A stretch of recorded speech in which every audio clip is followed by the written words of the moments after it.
Hey guys, welcome back to the channel. This is a story about what if Naruto looks like Kushina and acts like Minato. Before I start, please support for more amazing content and do consider subscribing to my channel and share this video with your friends. This is written by Raiju Tsuiga and link in description and support writer. Let's start the video. Naruto? A calm voice called. Yes, father. A small voice replied.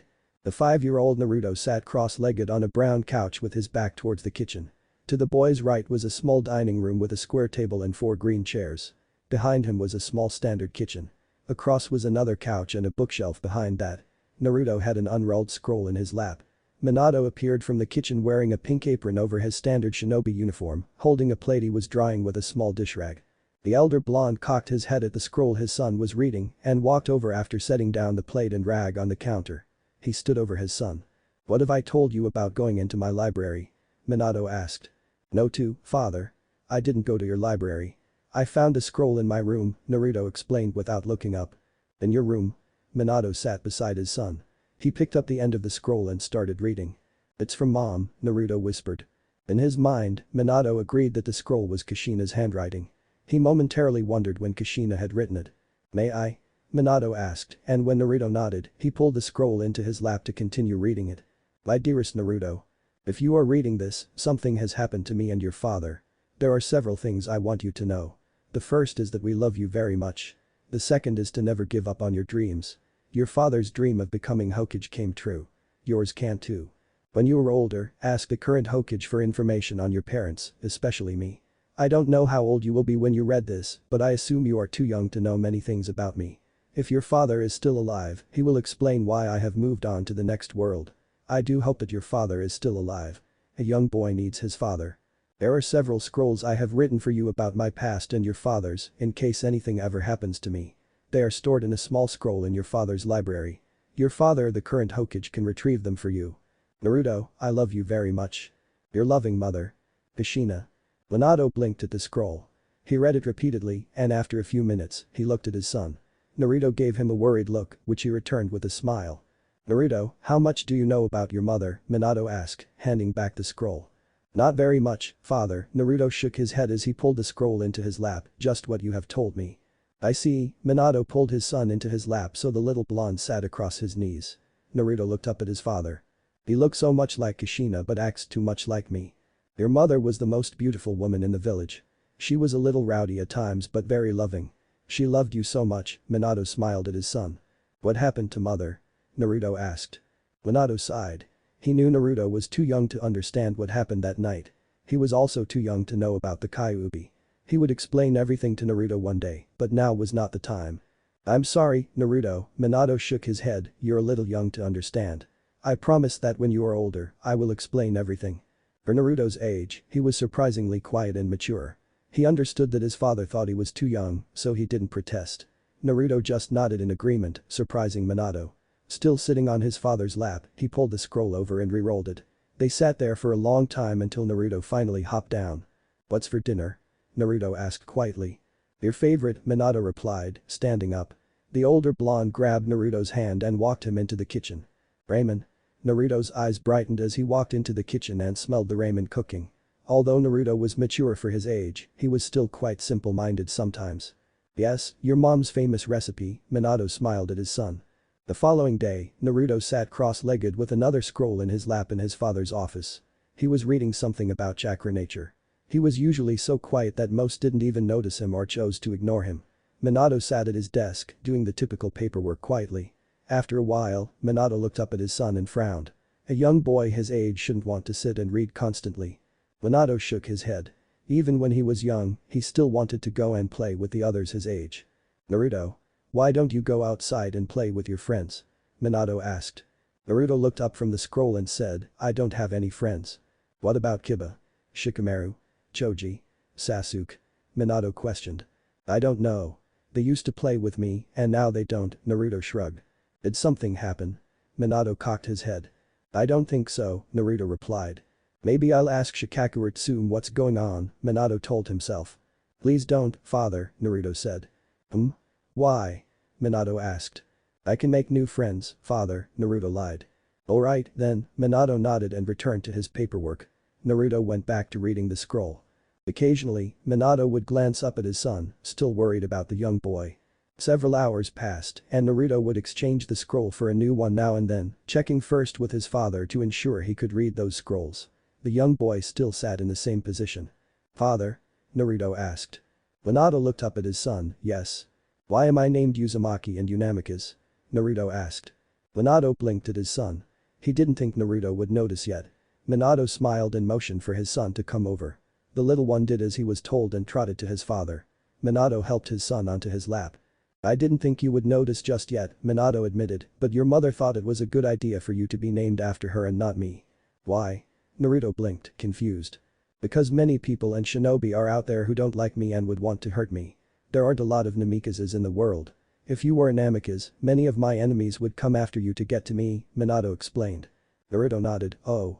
But when you are older and able to defend yourself properly, you can change your name to Namikaze if you would like." Minato smiled and brushed a few strands of hair out of Naruto's face.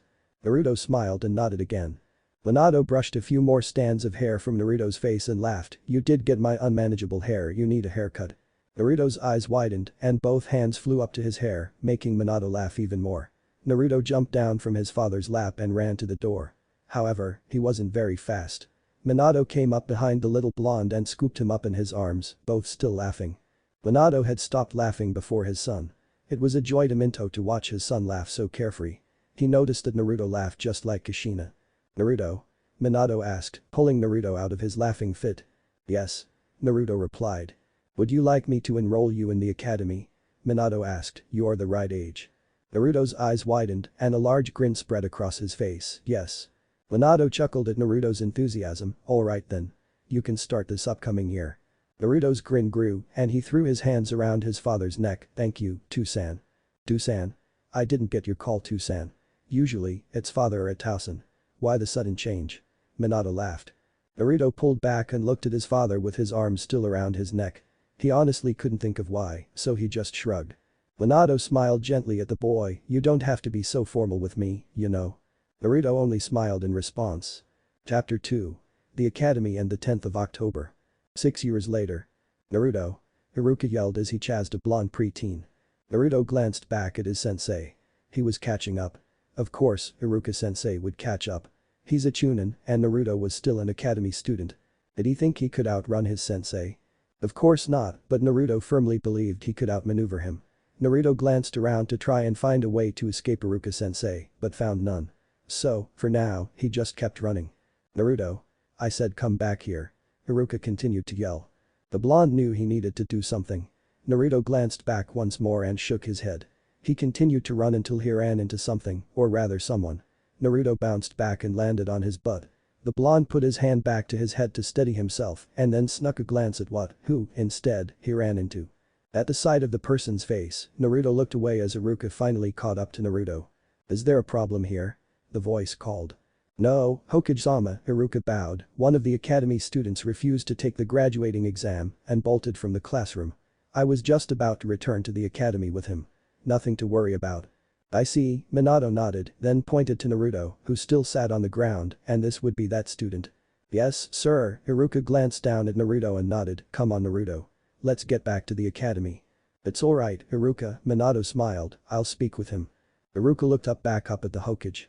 "But, sir," Iruka started, but after seeing the look on Minato's face, he nodded in agreement. After one last look at Naruto, who was staring at the ground, Iruka turned and jogged back to the academy, where he had students waiting on him. Minato sighed, crouched in front of his son. "Naruto?" Naruto looked up slowly and caught his father's gaze. Naruto had not said a word this entire time. Minato was beginning to get worried. Naruto rarely spoke when he was out in the village, but he was always chatty at home. He held out his hand to help the little blonde up. Naruto took it and soon they were walking side by side. Minato noted that Naruto seemed nervous. They walked silently for some time. "Look, Naruto, I know that I've been busy recently and we haven't spent much time together." Minato broke the silence after a while, "but this is the third year in a row that you have refused to take the graduation exam. I need to know, is there something going on?" When Minato didn't get a response, he looked down at Naruto. His son walked slowly with his hands in his pockets, staring at the ground and the rocks he was kicking. Something was bothering him and Minato was determined to find out. The Hokage sighed and stopped walking, causing Naruto to do the same. "You're not going to talk unless we are at home, are you?" Naruto, taken by surprise, looked up at his father. He blinked in confusion. Was he really that quiet outside of his home? Yeah, he didn't like the village, but he didn't think the difference in personalities was that noticeable, especially since it had been years since he and his father had spent time together outside their home. Seeing Naruto's surprise, Minato took a deep breath and shook his head. Did you think I wouldn't notice? Minato asked. Naruto looked away, refusing to answer.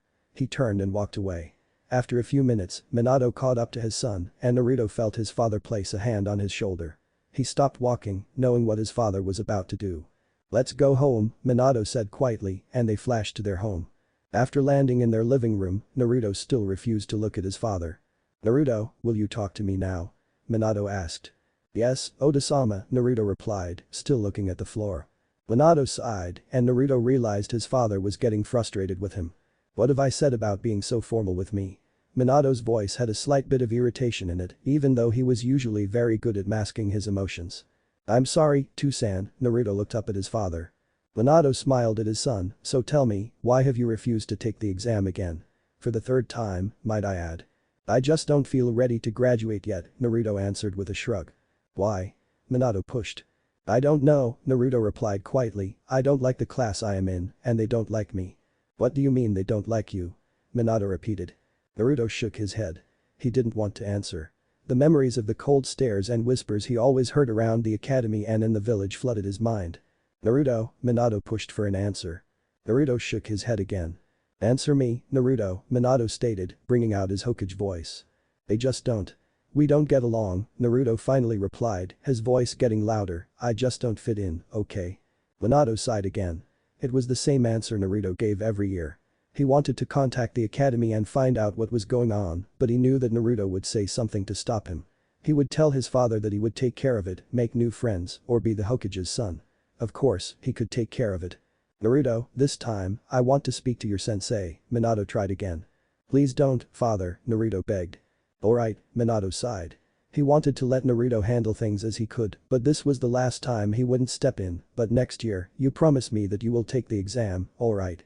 Minato smiled, you are old enough and skilled enough to become a shinobi. Naruto nodded as Minato pulled him in a hug. Naruto pulled back and stared into his father's eyes, Tsusan. Minato replied, cocking his head. You were worried about me? Naruto asked. Minato gave the boy a sheepish smile and nodded, you're my son. Of course, I will always worry about you, but you are just so quiet all the time, especially when we are around the village. Oh, Naruto nodded. Can you tell me why? Minato asked. Naruto just shook his head. Minato chuckled slightly, why not? Naruto just shook his head again. Minato sighed in defeat. Maybe one day, Naruto would tell him. A few months later, Naruto had started back at the academy again. It was October, and Naruto knew what would come on the 10th day of October. It was a day he secretly dreaded. He never understood why that day was so much worse than the rest. Besides, it was his birthday. Maybe they hated that he was born. Maybe they blamed him for the whole thing that happened that day. Maybe they believed that if Naruto wasn't born, his dad would have fought better and people wouldn't have died. Although Naruto hated that day, his father didn't understand why until this year. The year Naruto turned 12 years old. That day, Minato would go to the yearly festival to celebrate the defeat of the Kyuubi, leaving Naruto at home per his request. It was a mystery to Minato why Naruto never wanted to attend the festival. When Naruto was younger, he just thought the festival was too late in the evening and the boy was tired, but as he got older, Naruto would always give an excuse. His stomach hurt from too much birthday cake that they had earlier, or he would complain of a headache, or he needed to do his was always an excuse. As far as he knew, Naruto had no bad memories of that day as Minato did. Minato could never figure out why. Did Naruto know more about that day than he realized? Of course, Minato reluctantly had to attend as the Hokage and the savoir of that day. So, like every year, Minato would dress in his formal robes, a top wrapped around his body, and a light blue shirt that went past his hips. It had a black band in the center. The pants were the same color as the top and went to his ankles. He wore a pair of black ninja sandals. Over the top was a long, sleeveless white cloak piped with dark blue. The back of the cloak had the words 4th Hokage. Minato stepped out of the long hallway and saw his son sitting on the couch with a scroll from Kushina in his lap. Minato smiled gently at the scene as Naruto was engrossed in the scroll. Minato walked over and placed a hand on the boy's shoulder. Naruto looked at his father and gave him a weak smile, which Minato returned. Naruto, I am going to the festival. They are expecting me soon. Are you sure you don't want to come this year? Minato asked. Naruto shook his head. Unknown to Minato, the young boy would be safer at home than in the village. Minato sighed and nodded. Is there anything else you want for your birthday this year? Minato asked, kneeling beside the couch. Naruto stared at his father for a minute, then looked at the scroll. Naruto knew exactly what he wanted from his father this year. I want to know everything, Naruto murmured, still looking down at the scroll. What do you mean? Minato asked. Naruto didn't reply. Naruto knew that his father needed to know what the villagers do. Minato needed to know that the village didn't know who Naruto was and that they believed him to be a demon. Why? Why do they treat me this way? Naruto thought to himself. Naruto clenched his fists, which startled Minato.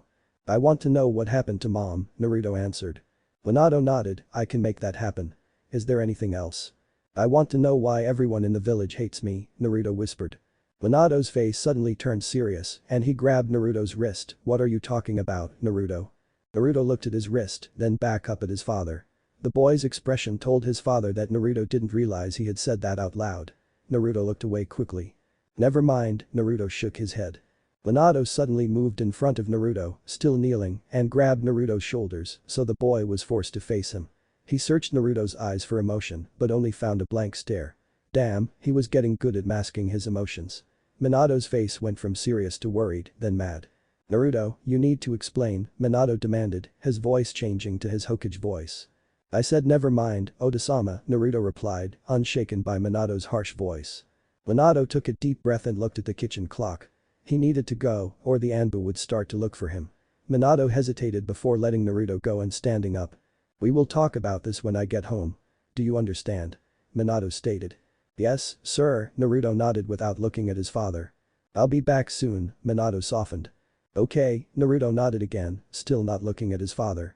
Minato stepped outside his house and placed the necessary seals to protect his son. Then he called for an Anbu member, which happened to be an old student of his. Kakashi, keep an eye on Naruto, Minato ordered, make sure no one comes near him, understood? Yes, sir, the silver-haired Anbu member replied, then disappeared in a puff of smoke. Minato sighed. At least Naruto would be safe until he returned. Minato turned and headed to the festival. He and his son would have a long talk when he returned. When Minato returned that night, he found Naruto asleep in his bed. He seemed to be safe and unharmed. Minato pulled the yellow comforter up and covered the rest of his son, careful not to wake him. Their conversation will have to wait till the morning, but he needs to talk with a certain Anbu member. Minato walked out of Naruto's bedroom and quietly shut his door. Making his way down the hall, he searched for any chakra signatures. Once he reached the living room, he called for Kakashi. The silver-haired appeared in a puff of smoke in a kneeling position. Kakashi, I would like a report of any incidents this evening, Minato stated. You're not going to like what you hear, sensei, Kakashi replied, standing up and removing his dog mask. Kakashi, Minato said in a warning voice. No one came near the residences, but several shinobi had passed by and they were looking for Kakashi trailed off. What were they looking for? Minato asked, becoming concerned. Naruto, Kakashi replied. Naruto? Why were they looking for Naruto? Well, Kakashi stuttered. Kakashi, Minato warned. I heard whispers about beating the shit out of him and making him pay for what he did or something along those lines, Kakashi replied, but they were all intoxicated, sir. Beating him? Minato almost yelled, but remembering his son was sleeping, he returned to a normal voice. Yes, sir, Kakashi nodded. Minato placed his hand on his head and sighed, all shinobi. Well, no, Kakashi replied simply. No. Civilians, too, Kakashi nodded. Damn, Minato shook his head, I can't do much about the civilians, but please get me a list of those shinobi in the morning. The ones that you remember. Yes, sir, Kakashi nodded before being dismissed. After standing there silently, Minato knew he couldn't do anything tonight, so he checked on his son before heading to bed. Chapter 3. The Discussion and the Mask. Minato sat at the dining room table with a simple bowl of rice in front of him. His hands were laced together in front of his face. His expression told that he was deeply thinking about the information he had received the night before. The shinobi and the villagers were hunting down his son last night. The Hokage's son. How could I not have known about this? I am the Hokage, for God's sake. How could I not see the way the villagers had treated Naruto? Minato slammed his fist on the table, knocking over the rice bowl. He was more than upset with himself. He was sucked out of his thoughts when he realized his son was still sleeping. The man sighed and cleaned up the rice. Is this why Naruto's always so quiet in the village? Minato shook his head. Everything that he had ever wondered about started making sense. It was why Naruto was always so quiet outside their home. The reason Naruto never liked celebrating his birthday. The reason Naruto rarely went out in the village. The reason Naruto didn't have many friends and why he lost his friends rather quickly. Minato always thought he caught on to things like that pretty quickly, but how could he have missed this? Minato thought about it a moment and then the answer came. Naruto was never in the village with Minato. He rarely saw Naruto outside of their own home. No one was ever able to make the connection. When Naruto was younger, Minato did it on purpose so that his enemies wouldn't know about him having a son, but mainly for those outside of the village. He didn't do his purposely for his own comrades. As Naruto got older, Minato didn't purposely hide him anymore. He stopped around the time Naruto went into the academy. So, did Naruto continue it on purpose? Or was it simply a coincidence? When he heard feet pad down the hallway, Minato was shaken out of his thoughts again. Soon, a young blonde appeared in the doorframe. The elder smiled at the young boy and motioned for him to sit down. "Are you hungry?" Minato asked as Naruto took a seat. The young blonde shook his head and looked down at his lap. Minato sighed, "Naruto, about last night." "Don't worry about it," Naruto interrupted. Minato stared at his son, waiting for Naruto to look at him. "Did you know?" "I know that shinobi and the villagers look for me the night of the festival," Naruto replied without looking up. "How did you know?" Minato asked. "I heard about it one day when I was a kid," Naruto explained. "I was in the market and I overheard two shinobi planning it for the night of the festival and what they would do to me when they found me." "Do you remember who the two shinobi were?" Minato asked. "If they were planning it, then it wasn't from being drunk." Naruto shook his head. "Naruto, look at me," Minato asked. His son hesitated, but when Naruto finally looked up, Minato finally saw the pain in his son's eyes. "Why, Naruto?" Minato pushed. "Why do you want to continue to bear this weight? This pain?" "It's nothing I can't handle," Naruto stated. "I am the Hokage's son, your son, after all." "Naruto, you shouldn't be afraid of the villagers." Minato just about yelled. "It's not the villagers," Naruto whispered, "they're harmless." "It's not the villagers." Minato repeated, "What do you mean? What do they do?" "They just call me names, like demon, murderer, monster. They tell me I murdered people and things like that, but they never actually do anything. They are too scared to," Naruto explained. "Okay," Minato's anger was starting to rise again, but he didn't want to scare his son into not talking, so he pushed it back down and regained his composure. "Has anyone ever caused you physical harm?" Naruto hesitated a few moments but then nodded slightly. If it's not the villagers, then Minato was becoming more rage-filled as he started to understand who exactly had caused harm to his son. Naruto shook his head and looked back into his lap. The young blonde played with his fingers, hoping his father wouldn't ask the question, but. "I need you to confirm, Naruto," Minato stated. "The shinobi," Naruto said, barely audible. Minato's eyes widened in anger. Part of him knew what the answer was, but another part of him had hoped he was wrong. How could the shinobi attack his son? How could his men attack his own son? Minato attempted to regain his composure once more. He was never the one to lose his temper. That was until it came to his son. "Is there anyone particular?" Minato asked. "The younger ones," Naruto answered. "The younger ones? Like who?" Minato pushed. Naruto said, looking around, trying to avoid his father's eyes. "Naruto," Minato warned, "who?" "Mizuki-sensei, for one," Naruto whispered. "Mizuki? Your teacher at the academy?" Minato asked, surprised. Naruto nodded, turning his head down into his lap. His long hair shaded his eyes. "Yes, he beats me sometimes after school," Naruto stuttered. Minato realized that Naruto was starting to lose control of his emotions. "He beats you? After school?" Minato asked as his voice became shaken. "His own sensei beats him. How did I not notice?" Naruto nodded, unsure of his own voice. Minato suddenly stood up, knocking over his chair. Surprised at the sudden noise and movement, Naruto shot his head up.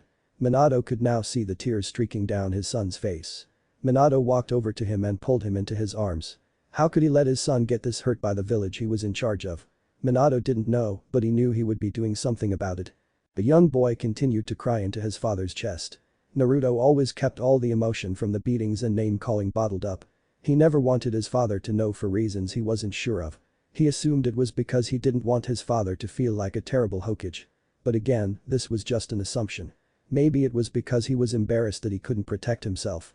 Whatever the reason, Naruto had one thing that he swore never to tell his father, and even now, he didn't want him to know. Why are the villagers treating Naruto this way? Minato closed his eyes and furrowed his eyebrows when he came up with the answer. The Kyuubi. The villagers somehow knew Naruto was the Jinchuriki for the Kyuubi. Minato realized this was the very reason why Kushina kept it a secret. She would have gotten the same treatment from the village. Or maybe not, the Kyuubi never attacked the village before that night, so the villagers had no reason to hate her as much as they did Naruto. Even so, she still would have gotten similar treatment for being a Jinchuriki. The more and more Minato thought about the whole situation, the more questions he would come up with. Was it all the villagers? How did they know? When did the treatment start? Have a lot of the shinobi physically harmed Naruto, like Mizuki had? Why didn't Naruto tell him?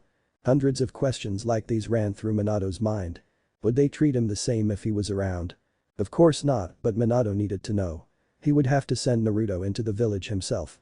He knew how much pain this would cause his son, but he needed to confirm this. He knew how much he was asking of his son. Of course, if someone tries to harm him, the Hokage would have to step in. Minato sighed as he knew what to do. Naruto. He gently pushed his son away from his chest. Naruto's red swollen eyes looked up at his father. Yes, Tsusan. I need you to do something for me, Minato reluctantly said. What? Naruto asked quietly. Minato closed his eyes and slowly opened them again. He prepared himself to ask his son to put himself in harm's way. Naruto did as he was told and walked through the village without any protection. He knew what was coming and he just prepared himself for it. When his father asked him to show him how the villagers treated him, Naruto thought his father didn't believe that his villagers or shinobi would do something like that to his son. That is until Minato explained that he had to have evidence to punish someone. It was just politics. Naruto understood and did what he was told. As Naruto walked, he glanced around and found the villagers were giving him those icy stares like they always did. Naruto wasn't too worried about being hurt. He was more worried about his father finding out the one thing Naruto wanted to keep hidden. A few villagers shouted at him, calling him a demon and murderer. Naruto was praying his father was hearing all of this and noticed the glares and stares he received. Naruto sighed to himself and continued walking. He was replaying the scene where his father asked him to do this. Naruto remembered his father promising to explain everything once they returned home. He promised to explain why the villagers treated him badly, why Mizuki had beaten him, and why they called him a demon. Naruto silently hoped he wasn't a demon like the villagers often told him he was. Naruto looked at the shop he walked by and noticed a familiar Anbu mask hanging on display. It was similar to the one his favorite silver-haired Anbu member wore. It reminded him of the man who was always assigned to watch him when his father was away. Naruto smiled and walked up to the counter, but he wasn't expecting any customer service. This was a good way to show his father how the villagers would interact with him. "Excuse me, sir," Naruto said as he approached the counter. The large man turned around and glared at the blonde. "Hey, what do you want, demon brat?" the man yelled, causing a few people to turn around and stare at the scene. Naruto acted like nothing was wrong and continued, "I was wondering how much that mask was." Naruto pointed to the Anbu mask. The man reached up and grabbed the mask. "You want this?" Naruto nodded, but suddenly, the man pushed him out of the shop. Naruto landed on his hind end with a thud. Naruto put both hands behind him to steady himself. Then, he felt something hard hit his head. He lifted his hand to the place where he was hit. He looked over and noticed the mask was sitting next to him. The man had thrown the mask at him. As the man stepped out from behind the counter, Naruto thought he would be hit again. Naruto closed his eyes and put one arm before his face, bracing for impact, but nothing came. Naruto opened his eyes to see a familiar cloak in front of him. "That's not how you treat a child," a voice boomed. "Dusan," Naruto whispered. Naruto knew that voice all too well. His father was pissed. "Hokage-sama," the man stuttered as he backed up slightly. Minato turned around, crouched before Naruto, and offered his hand. Naruto grabbed the mask and then took his father's hand. They both stood up and turned to face the large man. Naruto tried to hand the mask back, but Minato stopped him. The elder pulled out some money, enough to cover the cost. Then he turned to his son and pulled him away from the scene. A few steps later, the two blondes flashed back to their home. Naruto hung his head and stared at the mask. He suddenly felt a pair of arms around him. "I am so sorry, Naruto," Minato whispered, "I had no idea the villagers treated you this way." Naruto pushed his father off him, "There is nothing you can do." Surprised, Minato blinked at his son, "What do you mean?" "Unless you are with me always, the villagers will continue to treat me this way. That is until they come to acknowledge me," Naruto explained. Minato sighed, "But I can do something about the shinobi who are bothering you." "What?" Naruto asked. "Well, beating the Hokage's son can be considered treason," Minato explained. "No," Naruto said. Even someone as young as Naruto knew what would happen if you were found to be treasonous. "What?" Minato was again surprised by Naruto's actions. "Please don't kill them," Naruto begged. Minato sighed, "Why not?" Because Naruto started to reply, but he didn't want his father to find out about his secret, so he came up with a lie, "Because you still need shinobi to protect the village." Minato thought momentarily. He knew it wasn't a good enough reason, but he believed it was partly Naruto's choice. Okay, but they will still need to be punished. I won't back down on that.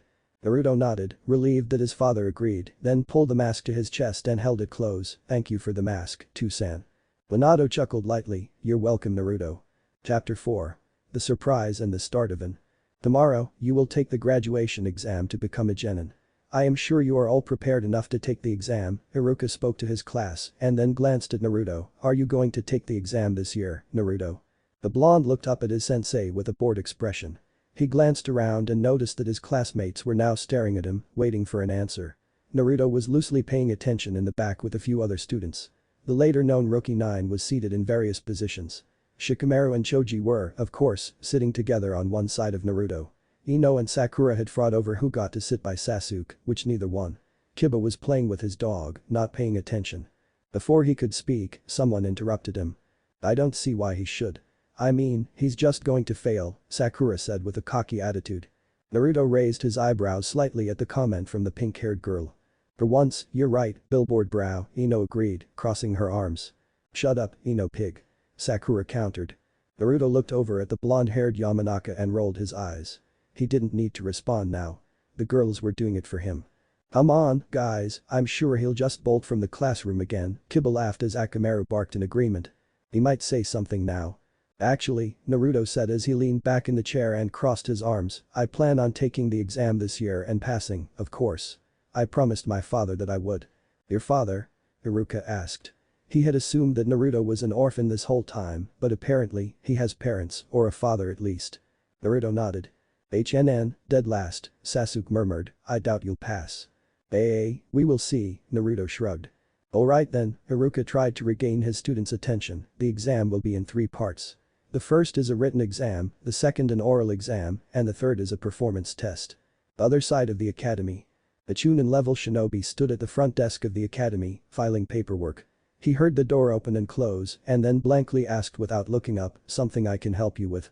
Yes, I'm sure you can, the voice boomed. The man recognized the voice and shot his head up, Hokage-sama.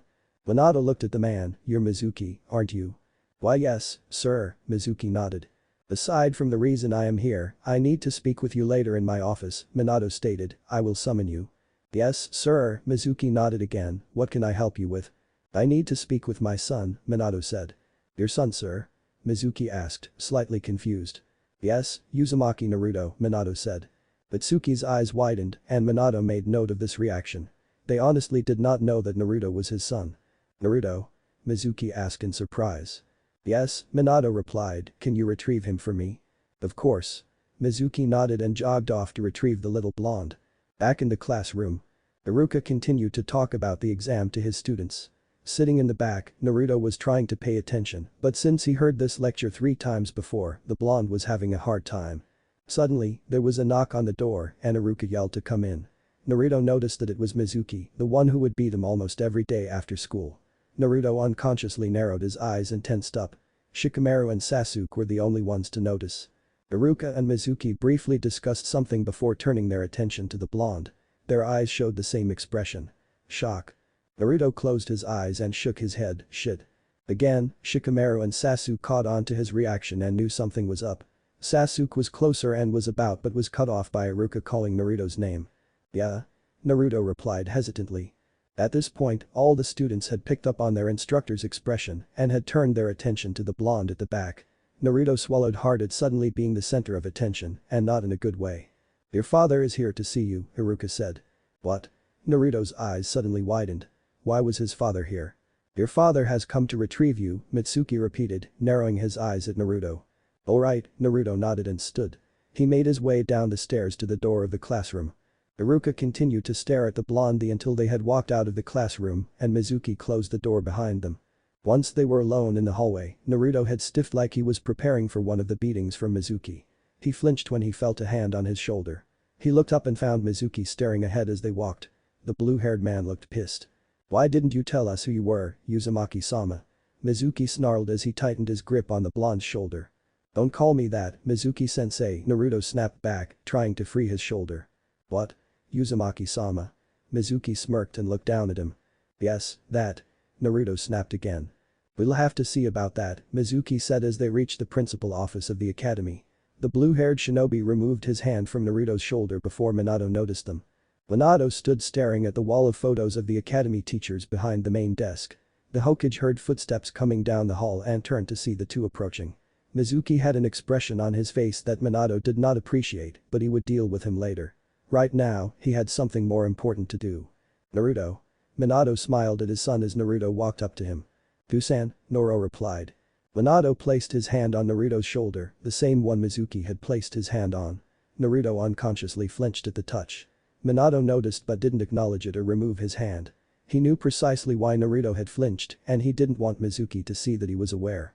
The two blondes walked out of the academy together and made their way to one of the few places where Naruto felt most safe, the large field just beyond the Hokage monument. "Kusan?" Naruto asked as they walked through the village. "Yes, Naruto," Minato replied. "Why did you pull me out of school?" Naruto asked. "We could have come afterward." "Because I have a meeting this evening with the heads of the clan and the day after your graduation, I have to leave for a few days. I promised to explain everything and I have put it off long enough. I had some free time this afternoon, so I thought we could talk. Plus, I bet you have heard the pre-exam lecture enough already, huh?" Minato replied. "Yeah, I guess," Naruto shrugged. They walked up the tall stairs up the mountain and through the town just behind the heads of the Hokage. "Naruto, another reason I pulled you out of school was because I am dealing with some of the shinobi that have harmed you later this afternoon when they are all back from their missions," Minato said. Naruto looked at his father. "What do you plan to do, father?" "I'm not going to kill them, per your request, even though I want to. I'm simply going to demote them. Those who are Chunin will now be Genin and Jonins will be Chunins again. None of them will be getting any mission higher rank than C, but mostly D rank," Minato explained. "This way, their entire lives will be uprooted." "Oh," Naruto nodded. "But there is a particular one that I want to talk to you about," Minato said through his teeth. "Mizuki-sensei," Naruto whispered. "Yes," Minato explained, "I gather that he is the one who has caused you the most pain. What do you want me to do?" "Whatever you want, father," Naruto said simply. "Okay, why the sudden change?" Minato asked. "Father, I didn't want you to kill the shinobi for treason because I didn't want you to lose some good shinobi. The village still needs to be protected, but since Mizuki is only an academy teacher, I don't care what happens to him," Naruto explained. "The village won't suffer due to the loss of one shinobi and academy teacher at that." "I see," Minato nodded. It was strange that Naruto cared about the village itself, even when he was treated so horribly. "Why do you care so much for the village, Naruto?" Naruto looked up at him, a little confused about the question, and replied in a tone that indicated that the answer should have been obvious. "Because you do, father." Minato smiled at him. "Since it is not a high act of treason, I don't think that the council will appreciate me killing him, so I think I will send him to Mizukijin." "Mizukijin?" Naruto asked. "Yes, it's more commonly known as Blood Prison," Minato nodded. "It isn't a fun place to go. He will serve a life sentence." Once they finally reached the field, Naruto trotted past his father and sat cross-legged in the middle. Naruto turned his face to the sky and took a deep breath with a genuine smile. Minato continued to walk at the same pace and take in the scene unfolding before him. He loved seeing Naruto this happy, and it was a rare sight, so he took his time. Right before he reached his son, he had made sound barriers, preventing anyone from hearing their conversation. Naruto had made the connections to why his father would bring him here. Normally, they only came here on rare occasions, like Minato's birthday, when he wanted to escape the village. This is the place where everyone knows not to bother them. Minato smiled at his son again and sat cross-legged in front of him. Naruto returned the smile with a large grin of his own, one that Minato wouldn't see very often. The little blonde truly loved being here. Minato started. "You're going to tell me what happened to mom, right?" Naruto interrupted. Minato chuckled lightly. "Yes, I am, but I will also tell you why I believe the villagers treat you like they do." "Oh," Naruto replied. "But I will start at the beginning." Minato took a deep breath. "The beginning?" Naruto repeated. "Yes," Minato nodded. "Naruto, have you ever heard of the Kyuubi?" "The Kyuubi? Yeah, they talked about it in the academy. The Kyuubi attacked the village around the time I was born and you killed him," Naruto thought out loud. "Well, that's what we told them to teach," Minato corrected. "What do you mean, Tusan?" "When the Kyuubi attacked the village, I knew there was no way you could kill a tailed beast," Minato explained. "Wait, a tailed beast? Are there more than one?" Naruto asked. "Yes," Minato nodded, "there are 9. The Ichibi, Nibi, Sanbi, Yanbi, Gobi, Rikubi, Nanabi, Hachibi, and the Kyuubi." 1 through 9, Naruto repeated. "Exactly," Minato nodded. "But how did you defeat the Kyuubi if you can't kill a tailed beast?" Naruto asked. You must seal the tailed beast into an object. Most common is a person, Minato explained. Oh, and you sealed the Kyuubi into someone? Naruto asked. Yes, I did, Minato nodded. A person with a tailed beast sealed inside them is called a Jinchuriki. A Jinchuriki, Naruto repeated. Yes, Minato nodded. Who did you seal the Kyuubi in, Tusan? Naruto asked. Minato breathed deeply. Naruto, I sealed the Kyuubi into you. After a moment with no response, Minato repeated, Naruto, you are the Jinchuriki for the Kyuubi. I'm the Jinchuriki for the Kyuubi. Naruto repeated in disbelief. Chapter 5. The reaction and the first meeting. I'm the Jinchuriki for the Kyuubi. Naruto repeated again, but this time with a louder voice. He was almost yelling. Naruto suddenly stood up and placed his hand on his stomach. Naruto's eyes started to water. Minato also stood up and tried to place a hand on his son's shoulder, but Naruto moved away, not wanting his father to touch him. Naruto stared up at him with a mixture of emotions in his eyes. I am a demon, Naruto murmured. No, you're not, Naruto, Minato tried, but his son wasn't listening. They were right, Naruto continued, I'm a monster. No, they aren't. Minato grabbed both of Naruto's shoulders. Naruto looked up at his father with watering eyes and a mixture of emotions until one took over. Anger. Naruto narrowed his eyes at the elder blonde and did something Minato wasn't expecting. Naruto clenched his fists, then sent one into his father's stomach, which made Minato release his son and double over in pain. Surprising Minato more than anything. How could a 12-year-old's punch be so strong? How could you seal the Kyuubi into your own son? Naruto yelled at his father. Minato started to respond but was cut off. How could you? Naruto said again, softer this time. Naruto started backing up slowly as Minato steadied himself. Minato noticed what Naruto was about to do.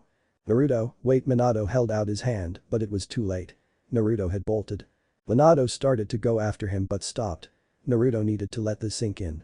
He had hoped Naruto would let him explain why the Kyuubi was sealed inside him, but he didn't get the chance. Suddenly there was a puff of smoke beside Minato, and a silver-haired Anbu member was next to him. Do you want me to retrieve him, sir? The masked man asked. No, just follow him and make sure he is safe, but let him come home on his own terms, Minato ordered. Yes, sir, the masked man nodded and disappeared in a puff of smoke. Minato sighed. That didn't go well, Kushina. I wish you were here. You would have explained it better and maybe he wouldn't have bolted like that. Minato decided to go home. He would deal with the shinobi later. He already gave the missions department a list of shinobi who were not allowed to go on missions until he dealt with them, so there was no rush. He would need to be emotionally composed to do so. He thought about flashing home but decided to walk. He needed time to think and Kakashi would ensure that Naruto was safe. He knew that Kakashi would let him come home when he was ready. Although Minato knew Naruto was safe from harm, he still worried about him. He truly didn't think Naruto would react that way. He was normally one to think first, like himself, but at that moment, Naruto had acted like his mother. He reacted first instead of thinking, just like Kushina. Maybe there is a bit of her in him, Minato thought. Minato walked slowly back to his home to wait for his son. Minato walked up the stairs to the door, silently hoping Naruto had already beaten him home, but that wasn't the case. He walked into the house, took off his shoes, and went to the kitchen to prepare dinner. I'll make Naruto's favorite. That may help. Minato smiled as he pulled Kushina's cookbook out and opened to the most used page. Minato started making Naruto's favorite dish, Kushina's homemade ramen. Even if Minato didn't make it as well as Kushina did. Naruto still hadn't come home several hours later and Minato started to worry. Did something happen to him? Is Kakashi protecting him? What if something happened? Minato's head was filled with the worst case scenarios. It was getting dark out. He considered looking for his son until he remembered that Kakashi always carried one of his special kunai. Minato could flash to Kakashi and Naruto would be nearby. Minato could check on his son without him knowing he was there. Minato closed his eyes and searched for the kunai. Once he found it, he flashed to it. He landed on a tree branch on one of the training fields next to Kakashi. The silver-haired Anbu didn't seem fazed by the sudden appearance of his sensei. Minato looked over at his student. Kakashi had slid his mask to the side of his head. The blonde followed Kakashi's gaze and found Naruto sitting cross-legged at the stream's edge. Minato looked around and noticed they were at training ground 7. It was strange for Naruto to come to this place where Minato had several memories. He hasn't moved for several hours. Maybe you should go talk to him, sensei, Kakashi suggested as he glanced at Minato. I guess that I should. I was hoping Naruto would come to me, but it's getting late, Minato agreed. The blonde hopped down from the tree and landed silently. He strolled over to where his son was sitting. Upon Minato's arrival, Naruto looked up. His eyes were red and swollen. His cheeks were stained with tears and his nose was still runny. Minato tried to take a deep breath, but his breath hitched. I talked to him, Naruto said quietly. To whom, Naruto? Minato asked. The Kyuubi, Naruto said as he gazed at the river. Flashback. Naruto took off away from his father. He knew the elder would try to follow him, but he hoped his father would leave him alone. Minato had done enough already. He ran through the village, down the stairs, and headed to the training grounds. It was getting late, so he prayed they would be empty. He picked a random one and headed there. He slowed to a walk and noticed his father hadn't followed him. He found a small clearing in a random training ground. He looked around and noticed the large stone in the center of the clearing. He walked over and found it was a memorial stone. He looked and found a familiar name. Uzumaki Kushina. Mom, Naruto muttered. The tears that had slowly stopped started forming again. Mom, why did you let Oda-sama make me the Jinchuriki? Why? The village hates me. I am a demon. Naruto slid down to his knees. His eyes and nose started running again. After an eternity, his eyes finally dried as they ran out of tears. The young blonde stood up and unconsciously approached the small stream. He sat down and crossed his legs. He sat there staring at the clam water until he got an idea. The blonde closed his eyes and tried to enter his mindscape. When he opened his eyes again, he found himself in a long hallway. It was dark except for the slight yellow glow from the dim light bulbs in the ceiling. He looked down and noticed he was standing in ankle-deep water. Looking back up, he found himself drawn to one adjoining hallway. The water splashed at his feet as he walked to the hallway. He stopped at the opening and took a deep breath. He continued making his way until he came to a very large cage. So, my vessel has decided to grace me with his presence, a husky voice thundered out of the cage, followed by two red eyes. You're the Kyuubi? Naruto's small voice replied. I am, the Kyuubi snarled. I'm sorry you have to be sealed inside me. I don't want you here any more than you want to be here, Naruto said. What's this? A Jinchuriki apologizing to a tailed beast. The Kyuubi laughed. But since we are stuck with each other, we might as well get to know each other, Naruto shrugged. I am the Kyuubi. The nine-tailed demon fox. Why would I want to get to know a weak little kid like you? The large fox laughed. Because you're stuck with me, Naruto replied simply. You're just a little kid. What makes you think you can control me? The Kyuubi continued laughing. I have for 12 years so far, Naruto replied, remaining surprisingly calm. The Kyuubi didn't reply. Besides, we are alike, you know. Everyone hates me, just like they seem to hate you, Naruto continued, maybe one day we can even become friends. Ha! Friends. Don't make me laugh, kid. The Kyuubi laughed. Naruto walked closer to the cage and found the Kyuubi lying down with his head resting on his front paws. Do you have a name? Besides Kyuubi? Or is Kyuubi your name? Chan was the only reply. I have to go now, Naruto said, Toussaint will start to worry about me. Maybe one day you will tell me your name. Then flashback. Toussaint. Yeah? I'm sorry I took off like that, Naruto said. It's alright, Naruto, Minato smiled, you needed time to process. The moon was bright and it shined off the stream. The two blondes sat there in silence for some time. Minato took a deep breath as he decided to break the silence. Naruto, I wouldn't have made you the Jinchuriki if I didn't have a good reason, Minato stated. I know, Toussaint, and I should have realized that earlier, but I took off. I'm sorry. I didn't let you explain, Naruto looked down into his lap. Minato sighed, I honestly wasn't sure how you would react, so I was prepared for the worst. Although it didn't even cross my mind that you would punch me. Naruto reached up and starched the back of his head, sorry about that. Minato laughed, I'm the Hokage. I think I can take a punch from my 12-year-old. So, why did you seal the Kyuubi in me? Naruto asked. Because I believe that you can control him. I trust you with him because you are my son, Minato explained. Oh. Naruto, I also couldn't ask any of the parents in the village to do something like make their child a Jinchuriki if I couldn't do it myself. It wouldn't be fair, Minato continued. I see, Naruto nodded. Your mother didn't want to make you the Jinchuriki because she knew the burden it would be on you, Minato frowned at the memory of Kushina yelling at him that night. What do you mean, Toussaint? Your mother was the Jinchuriki before you, Minato said. She was? Naruto asked. Yes, so she knew full well what we were asking of you, but I knew you could handle it, Minato continued.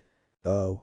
Also, I knew if a strong woman like your mother could control the Kyuubi, then her son could too, Minato smiled and placed his hand on Naruto's head to ruffle his hair. Wait, if she was the Jinchuriki, how did the Kyuubi attack the village? How did mom die? Naruto asked from underneath his father's hand. It's a long story, Naruto. It's getting late, and you have a graduation exam to take, Minato smiled, I'm sorry Naruto. It's going to have to wait. Oh, but aren't you going out of town? Naruto asked. Hey, we will figure it out, Minato shrugged, then gave him a smile. Minato stood up and offered his hand to his son, who took it. Once they were both standing, Minato flashed them back to their house. Minato reheated the ramen he made for the two of them. As they ate dinner, Naruto would randomly make a face. "What's wrong, Naruto?" Minato asked once he made another face. "I keep trying to talk to the Kyuubi, but it's like he is refusing my call or something. I can't quite explain it," Naruto explained. "Kushina told me about this. Your connection in your mind is like a conversation. You both have to want to talk. Does that make sense?" Minato tried to explain. "So he's just not wanting to talk?" Naruto asked. "I guess so, but Naruto," Minato started. "Yay? Don't talk to the Kyuubi too much. He's not a good influence," Minato waved the chopsticks in his face. Naruto gave a small laugh and then agreed. "Oh, and one more thing," Minato's expression suddenly got serious. "What?" "The Kyuubi stays between you and me. It is not to be shared. If it got out that you were the Kyuubi's Jinchuriki, it could put you in a lot of danger," Minato said with a very serious tone. "Just like I would be if I were named Namikaze?" Naruto asked with a little bit of sarcasm and anger in his voice. Naruto hated that he wasn't named after his father, even if it did make it easier to hide who he was. Minato sighed, picking up on the anger. "Yes, Naruto, just like that." "But the shinobi and the villagers already know?" Naruto asked. "Yes, some do," Minato nodded, "but it's more outside the village that I am worried about. Villages have tried to kidnap the Jinchurikis from other villages before. We don't want that happening again. After the night when the Kyuubi attacked and you became the Jinchuriki, I made a law that forbids anyone from speaking about the Kyuubi. It will stay in effect until you are old enough to defend yourself." "Oh," Naruto said, playing with his food. Minato sighed, "We will discuss this more later. Let's get to bed. You have a graduation exam in the morning." Naruto nodded and helped his father clean up dinner. They both washed up and headed to bed. Chapter 6. The Wrath of Minato and the End of Mizuki. The blonde Hokage sat at his desk with his elbows at the edge and his fingers laced in front of his face. Although he was a shinobi and couldn't let his emotions take over, he had difficulty hiding his angry expression. Minato was terrifying when he was angry. His usually bright blue eyes were now dark and filled with rage. Today was the day he was waiting for. The day the shinobi who hurt his son would be punished. The day his son could walk around the village without fear of being beaten by the shinobi, or at least that was the goal. Several shinobi of various ages stood in front of the fuming Hokage. Many of them had never seen Minato this angry before, while the elders had not seen him like this since he found Jiraiya-sama peeking into the women's bath while Kushina was there. Even though several were terrified of the livid Hokage, their expressions didn't show it. Finally, the last shinobi that Minato had summoned arrived and it was time to get down to business. Minato dropped his hands on his desk with a loud thud. "Do you know the punishment for a shinobi accused of treason?" Minato asked with a booming voice. "Yes, sir," the room chorused. Of course, being shinobi themselves, they knew the answer. "Did you know harming the family of a Kage is considered treasonous?" Minato continued. "Yes, sir," was the answer that rang out. "Then each of you should know that by harming my family, a child nonetheless, all of you have committed a treasonous act," Minato's voice echoed throughout the room. Every one of the shinobi in the room was taken aback by what Minato said. The expressions were alike, but none were brave enough to speak up. Minato was very surprised by the reaction of the shinobi standing in front of him. Most were shocked, while others were confused, not the expressions Minato expected. The blonde narrowed his eyes at the men, hoping at least one would be brave enough to say something.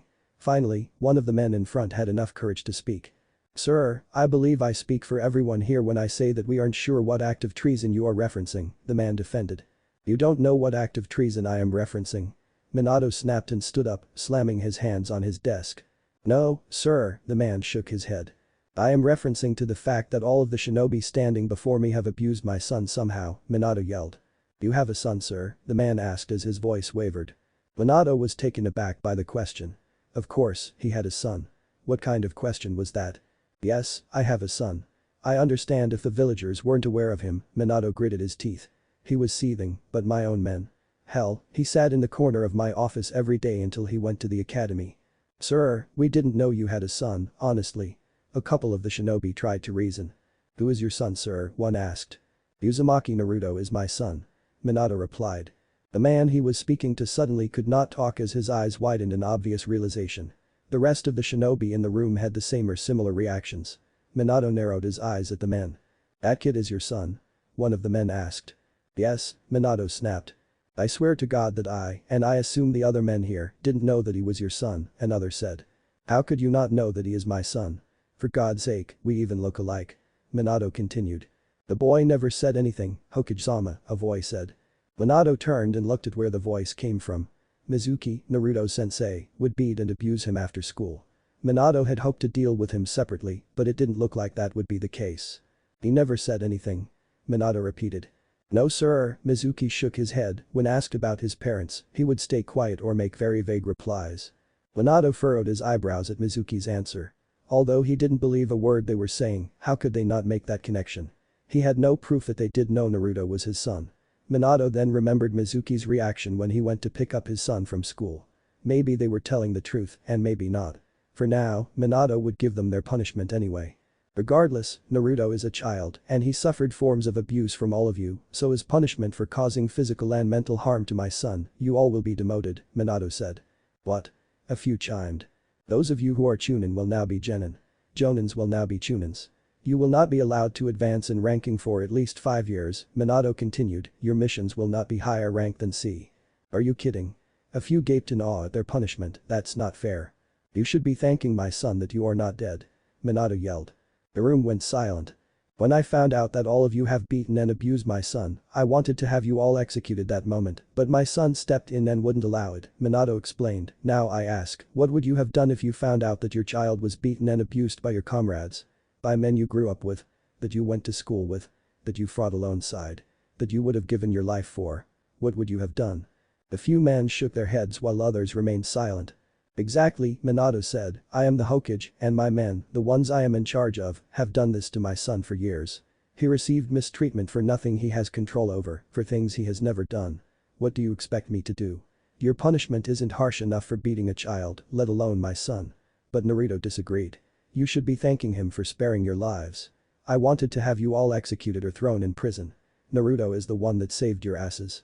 When only silence came Minato's way, he continued. The little boy you used to beat, hit, kick, abuse. That little helpless boy ending up being the one to save your life. You should be ashamed of yourselves for harming a defenseless child, whether he was my son or not. Minato's voice started quieting down, he's not the demon you think he is. In fact, he's the only thing keeping the Kyuubi at bay. Instead of hating him, you should be in awe of him for bearing the weight of the burden we placed on him. He is stronger now than any of you will ever be. Minato sat back in his chair, exhausted from the yelling he did. He leaned up on the desk, laced his fingers together, and placed his forehead on the fist he made. He took a deep breath in and glanced back up at the men. They now had the expressions Minato was expecting. They looked degraded and ashamed and humiliated. Minato took another deep breath, satisfied at making those men feel horrible for what they did. Their punishment should teach them well, even if he did think it wasn't enough. You're dismissed, Minato stated, and Mizuki, I will speak with you separately. All the men exited the office, leaving one blue-haired shinobi in the center. Minato breathed out an angry breath. He hated the man standing before him, but being the Hokage, he couldn't let personal feelings interfere. Minato gritted his teeth. You were one of Naruto's senseis at the academy, correct? Minato asked.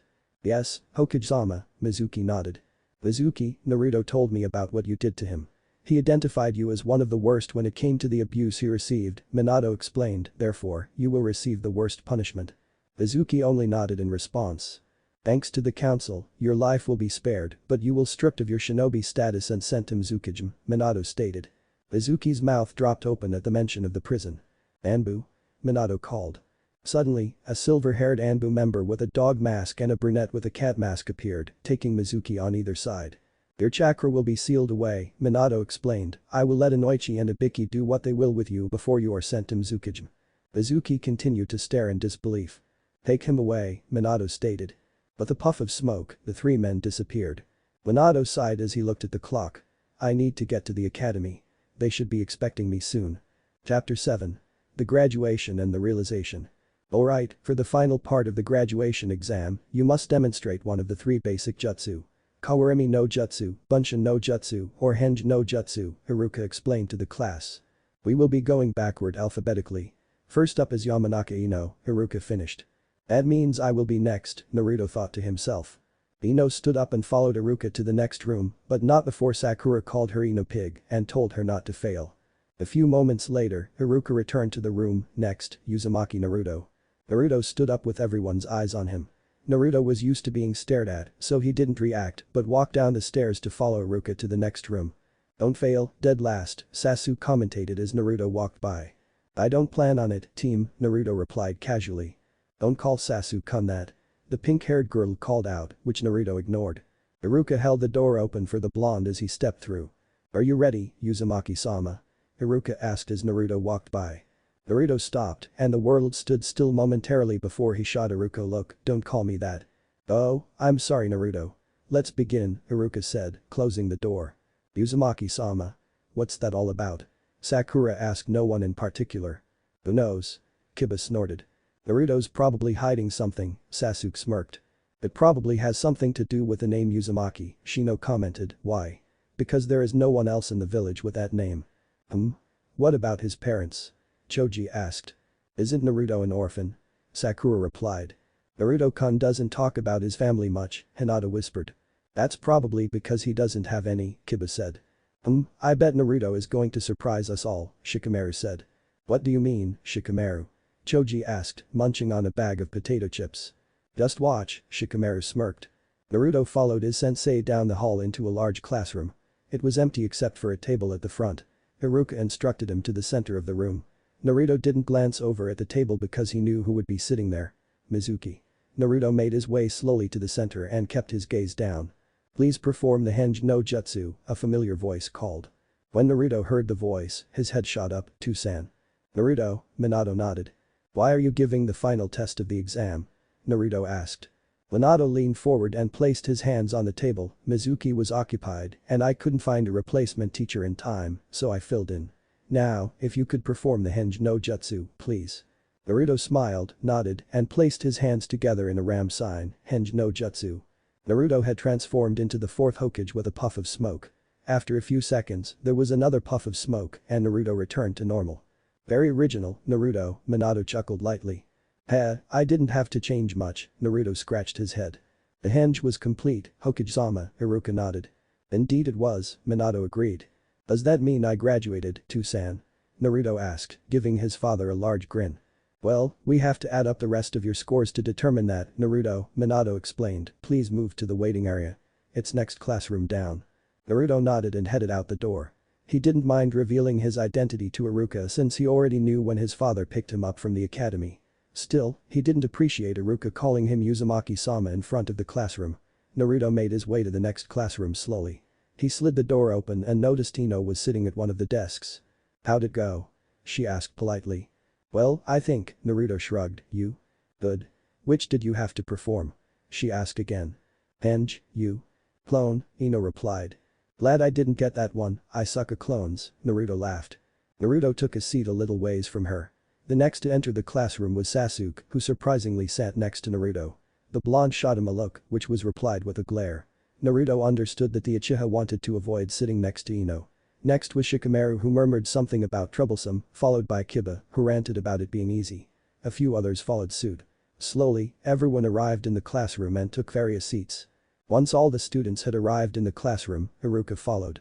"Alright, take a seat and be quiet," Iruka ordered. Everyone did as they were told and took their seats. Ino woke Shikamaru up while others adjusted them. Once everyone was quietly seated, Iruka spoke up. "Alright, we tallied all your scores from the 3 exams," Iruka started. There was a short silence and Naruto took a chance to say something. "What? Is the Hokages not going to tell us who passed and who didn't?" Naruto asked. Iruka chuckled lightly. "No, sorry Naruto. The Hokage said he had some business to take care of." Naruto nodded as he understood and Iruka continued.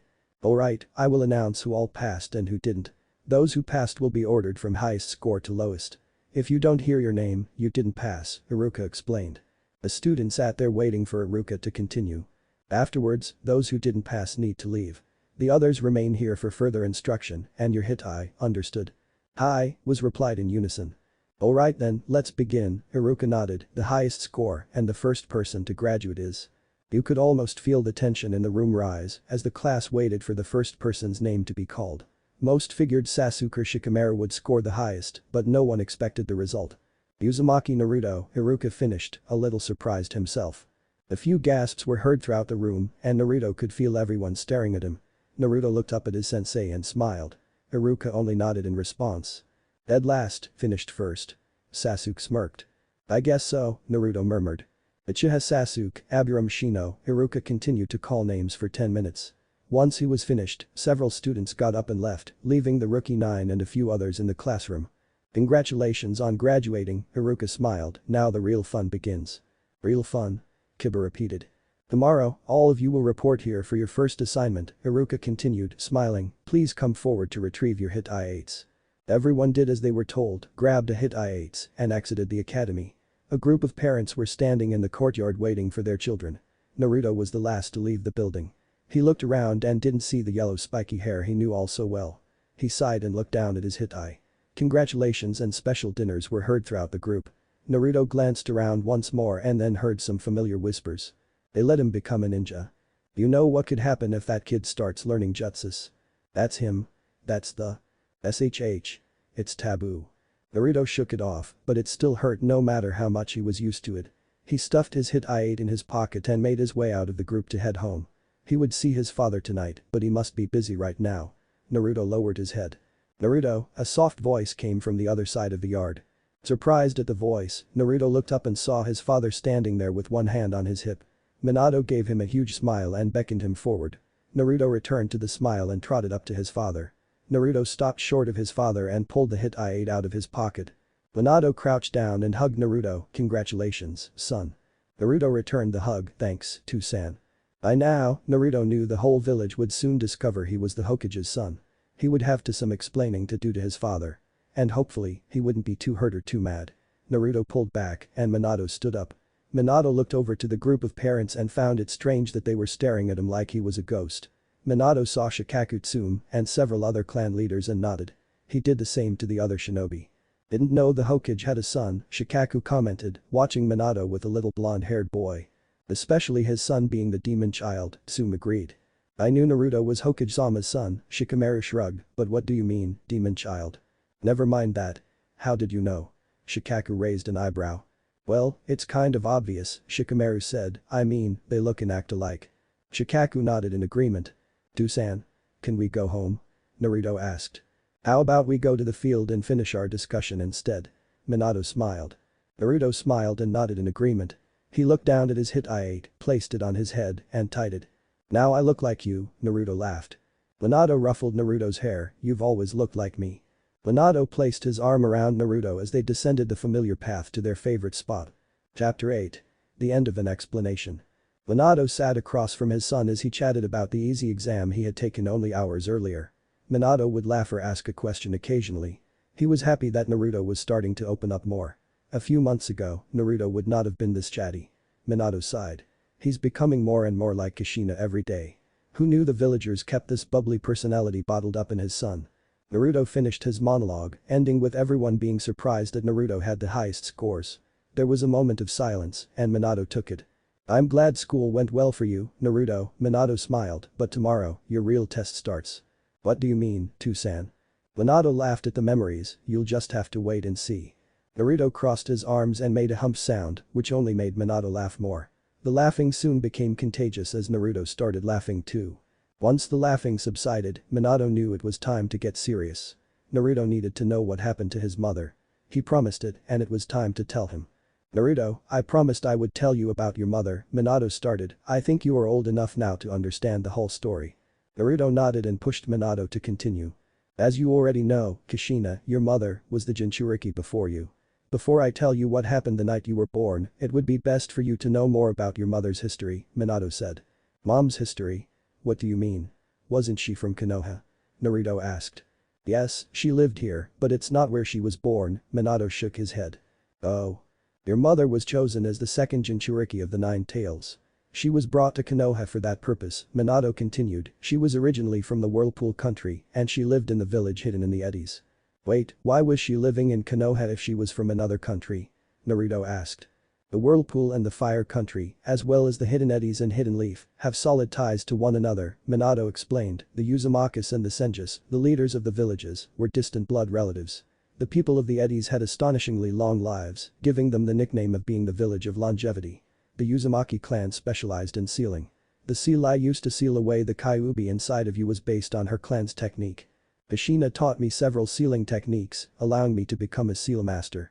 Wow, Mom must have been an amazing sealer, Naruto commented. Minato chuckled, yes, she was. The symbol on the shinobi uniform was the symbol of the Eddies. It now symbolizes friendship and goodwill. However, during the war, her village and country were destroyed. People began to fear their sealing techniques. The few survivors spread across the globe. But why was she chosen? Naruto asked in a rather loud voice. Kushina was born with a powerful chakra that could suppress the Kyuubi. The Jinchuriki before her was also an Uzumaki. Her predecessor was the first Hokage's wife, Uzumaki Mito. Really? Naruto wondered. Yes. Naruto, you were taught about the battle between Senju Hashirama and Uchiha Madara in school, correct? Minato checked. Yes, Naruto nodded. During their battle, Hashirama gained control of the Kyuubi, and to aid her husband, Mito sealed the Kyuubi into herself, becoming its first Jinchuriki. From then on, Konoha had a procession of the Kyuubi. When Mito was nearing the end of her life, Kushina was brought here to become the next vessel, Minato continued, she never told me much about how she became the Jinchuriki. That's something you are going to ask her. What do you mean? Naruto suddenly became confused. Minato shook his head, I'll have to explain that later. Wait, if Mom was the Jinchuriki, how did the Kyuubi attack the village? Naruto asked. 12 years ago, when the Kyuubi attacked the village, a man had control of it. He somehow knew the one thing that could naturally weaken the seal, Minato said. What? Childbirth, Minato stated. You mean when I was born? Naruto asked. Minato nodded, yes. A full-term pregnancy for a female Jinchuriki is about 10 months. As the baby grows, the chakra that supports the seal is redirected to nurture the baby, so the seal weakens in direct proportion. We took precautions for the Kyuubi in case anything were to happen. We moved Kushina out to a vacant cave nearby with only me, Bawako, the third's wife, an Anbu member, Taji, and your mother knew the location. The man somehow knew that Kushina's seal would be the weakest the moment you were born. He could take down the Anbu members we placed outside and enter the cave without anyone's notice. I was born in a cave. Naruto asked, raising an eyebrow. You're missing the point, Naruto, Minato shook his head and continued, I won't go into the details about your birth. You're a little young for that, but right as I was about to redo the seal, the man took down Bawako and Taji right after you were born and took you from us. He threatened to kill you. I got you back, but he put you in harm's way to get me away from your mother. I flashed home to put you somewhere safe to save your mother. But you were too late. Naruto assumed.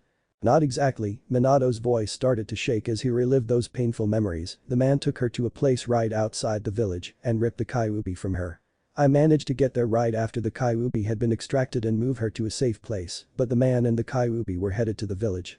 Dusan. Naruto called, noticing the tremble in Minato's voice. When the elder blonde lifted his head, Naruto noticed tears running down his face. You don't have to tell me the rest if it hurts too much.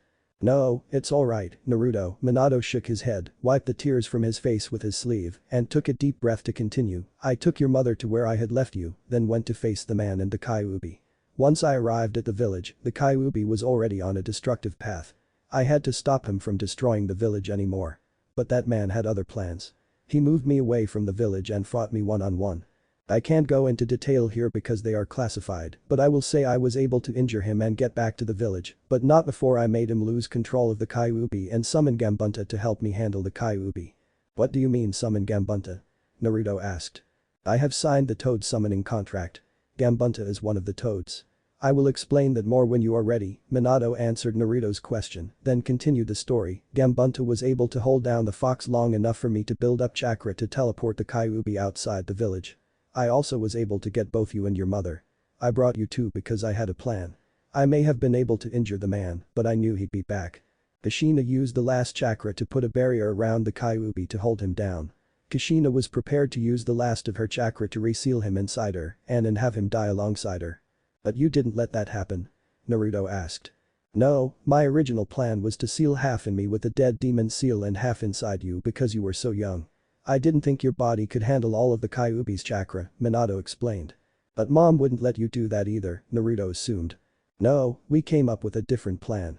She would seal half of the chakra inside her and the other half inside you, Minato continued. I thought that having the chakra inside would help her live, but… She died, Naruto finished for him. She did. She knew she was going to die and had me seal her remaining chakra inside you so that you may one day be able to speak with her, Minato said as he placed his hand on Naruto's shoulder. She didn't want to place such a heavy burden on you, but in the end, we both knew that you would be able to handle the Kyuubi. Because I'm the son of two heroes, Naruto smiled. Yes, you are.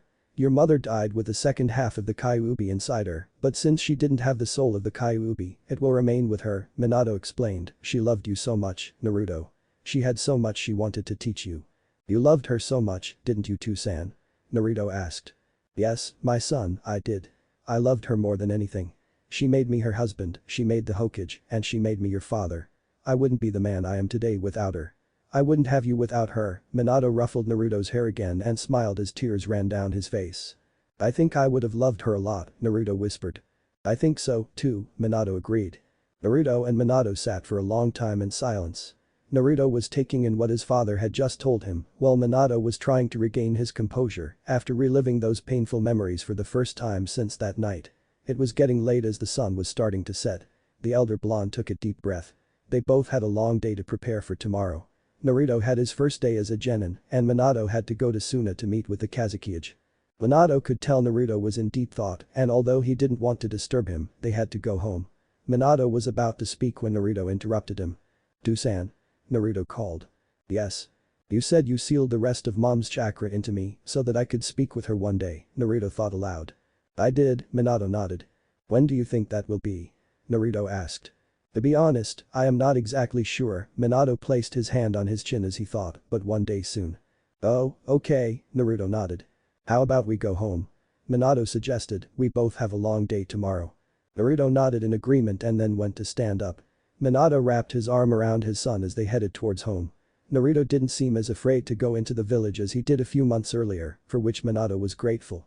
Naruto's true personality was starting to shine through, but it would be a while before anyone besides Minato would get to see the real Uzumaki Naruto. Chapter 9.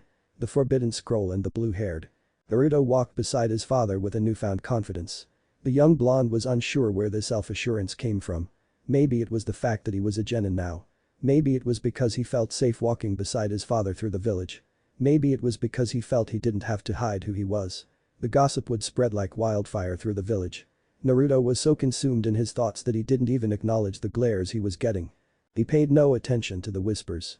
Although Naruto didn't hear or see them, Minato sure did. But it made the elder blonde feel a bit helpless that he couldn't do anything to change the way the villagers felt towards his son. Only Naruto could do that. Minato glanced at the sun, which was starting to set in the sky. He guessed the time and realized he had a meeting with the clan heads that evening. Their path would lead the elder in the opposite direction he needed to be going. Minato worried momentarily, then pushed it aside, knowing his student was never too far from his son. "Naruto?" Minato called as he stopped. Naruto took a few steps before he noticed his father had stopped walking and called his name. The blonde stopped and turned to face the elder. "Yeah?" Naruto replied, walking back up to his father so that he was only a foot away. "I had forgotten I have a meeting with the clan heads this evening. Will you be alright walking home by yourself?" Minato placed his hand on Naruto's head to ruffle his hair. "I'll be fine, Too-san," Naruto smiled beneath Minato's hand. "I'm a shinobi now." Minato chuckled lightly. "I guess you are. Besides, you know what to do if something." "I know, Too-san." Naruto interrupted as he continued smiling. "Alright," Minato smiled and removed his hand. "I will see you at home in a few hours." Naruto nodded, turned around, and started walking in the direction he was heading. Minato watched momentarily before reassuring himself and walking back to the Hokage Tower. Naruto walked through the village a little less confident than he was earlier. His father would be home soon, and he knew his favorite Anbu would be watching until he did. The sun was completely set and the streets were empty, for which Naruto was thankful. It was silent except for the occasional voices coming from the houses. Unexpectedly, Naruto found himself lying backward and pinned to the wall of an alley he had just passed. His throat was crushed by a strong arm and his arms felt numb as they were restrained behind him. Naruto forced his eyes open to face his attacker. His eyes widened even more when he recognized his assailant. He tried to speak, but his throat was numb from the pressure. "You listen here, demon," the man demanded, "you are going to retrieve something for me." Naruto gathered enough strength in both legs, shoving them into the man's stomach. The man slid backward as Naruto fell to his knees. The blonde coughed as his throat regained its feelings and his lungs gasped for air. "Why you?" the man started. "I'm not doing anything for you, Mizuki." Naruto tried to yell, but his voice failed him and his words were barely above a whisper. "Oh, I think you might." Mizuki's voice suddenly got very confident. Naruto looked up at his former sensei to find a very devious smirk on his face. The blue-haired man put his hand in his pack that sat on the small of his back, pulling things out. Naruto watched as he kept trying to get his breathing under control. When Mizuki showed the young boy what he had pulled out, a small scroll, Naruto's eyes widened to an almost unnatural size and his mouth dropped open, ready to speak, but no words came out. "This is important to you, no?" Mizuki snarled. "How did you get that?" Naruto said as his voice finally came back to him. "How is not important," Mizuki stated, "now, you are going to retrieve something for me." "What do you want?" Naruto asked, almost pleading. "The forbidden scroll from your father's library," Mizuki stated. "No," Naruto said bluntly. "Then I guess you're not getting this back," Mizuki shrugged as he placed the scroll back. "Please." Naruto pleaded, then hesitated momentarily. "Alright, I will get it for you." "Good," Mizuki nodded. Naruto raced home as thoughts flew through his mind. What was he going to do? Where was the Anbu that always watched him? Where was his father? He couldn't give Mizuki the forbidden scroll. His father would never forgive him. But that traitor has his scroll, something he couldn't live without. How was he going to get out of this one? Naruto shook his head as the small house came into view. He raced up the stairs, fished out his key, and rushed into the house. He didn't bother to take his sandals off as he ran to the door he was told never to open. Naruto turned the knob and headed into the room. It wasn't anything spectacular. Just a basic library. Bookcases and shelves lined the walls. The shelves were filled with books, scrolls, and paperwork. In the center was a desk with a small lamp. Naruto glanced around momentarily before noticing the small button in the corner of the desk. Naruto pushed it and one bookcase slid open, revealing a large white and green scroll with scroll of sealing written on it and a tasseled rope tied around it. Naruto took a deep breath and reached for the scroll but stopped midway. Father would have a silent alarm on the scroll, but he will find me soon if he is notified. Naruto took this as a good thing as he pulled the scroll out of the cabinet. To Naruto's surprise, nothing happened. He also grabbed the brown scroll strap. He took a glance at the scroll. There might be something in there that can help me, but I'll have to be quick. Naruto threw the scroll on the desk and untied the rope. The scroll rolled open, revealing the first of the forbidden jutsus. Page Bunshin no Jutsu. Similar to the clone technique, this technique creates clones of the user. However, these clones are actual copies, not illusions. The user's chakra is evenly distributed among every clone, giving each clone an equal fraction of the user's overall power. The clones can perform techniques independently and even bleed, but will usually disperse after one or two solid blows. Hand seal. Middle and index finger cross. It's the first one, Naruto said to himself, it's probably the least dangerous. Naruto made the hand sign and followed the instructions. With a puff of smoke, an exact copy of him appeared. He poked it to ensure it was a shadow clone, not a regular one. Then Naruto got an idea. He made a second shadow clone, then turned the first into an exact copy of the forbidden scroll. He instructed the remaining clone to take the actual forbidden scroll and head to the field where his father would know where to find him. He then took the copy of the scroll, strapped it to his back, and headed out. But Minato. Minato sat at the head of the large table with several shinobi around him. Only two clans were missing, the Uchiha and the Yamanaka. Minato and the heads continued to discuss the latest topic when the door suddenly slammed open. Minato looked up from the paper he was reading. "Inoichi, you're late," Minato stated. "I'm sorry, Hokage-sama. But we have a problem," Inoichi said, breathing heavily. "Problem?" Minato repeated. "Yes sir. Mizuki he's gone," Inoichi explained. "Gone?" Minato suddenly stood up, slamming his hands on the desk. "Yes sir. It seems it was an inside job," Inoichi said, "there's also something else, sir." "What?" Minato snarled. The silent alarm for the forbidden scroll went off, Inoichi informed the Hokage. "The scroll is in my library, Naruto. Find him. Now." Minato yelled. The shinobi nodded, stood up, and followed directions. Minato flashed home to find his little boy not there. He took a short breath and called for Kakashi. "Yes, sir," the silver-haired Anbu replied after a puff of smoke. "Mizuki's gone. Find Naruto and protect him," Minato explained. "Yes sir," Kakashi replied. "Wait, one has the forbidden scroll. The key to Naruto's seal is there. I'm afraid Mizuki might want to unleash the Kyuubi, but even if not and Naruto finds it," Minato trailed off. "Understood, sensei," Kakashi nodded. "Go," Minato ordered. Kakashi pulled a scroll from his pack, bit his thumb, and summoned his Ninken. "Find Naruto. You know his scent," he ordered the pups. The dogs nodded and then headed out. After a moment, one of the dogs called Kakashi, started to take off and noticed Minato was preparing to follow him. He stopped and turned around. "Stay here, sensei. In case he comes back," Kakashi ordered, but it sounded more like a question. Minato took a deep breath. He wanted to go find his son, but his student was right. He needed to stay here in case Naruto returned or the shinobi had information on Mizuki. He reluctantly nodded and sent Kakashi off. He trusted the silver-haired shinobi because Kakashi loved Naruto almost as much as he did. "Naruto, where are you?" Minato thought to himself as he watched his student take off through the night. Chapter 10. The Forbidden Jutsu and the Dog Named Ha. Naruto walked into the forest with the scroll strapped to his back like he was instructed to do. He went to the small clearing where Mizuki was already waiting. "You actually got the scroll," Mizuki smirked, "bring it here, demon." Naruto nodded and walked over to the blue-haired man. He undid the scroll from his back and placed it on the ground before him. Naruto then backed away from the scroll. "Please give me the scroll, Mizuki," Naruto begged. "Fine." Mizuki pulled the small scroll from the pocket and tossed it to the blonde. Naruto caught the scroll and held it close to his chest. He let go of the breath he had held since Mizuki had attacked him in the alley. He sighed and put the scroll away. He lowered his head so that his long blonde hair covered his eyes. Then, a mischievous smirk crossed his face.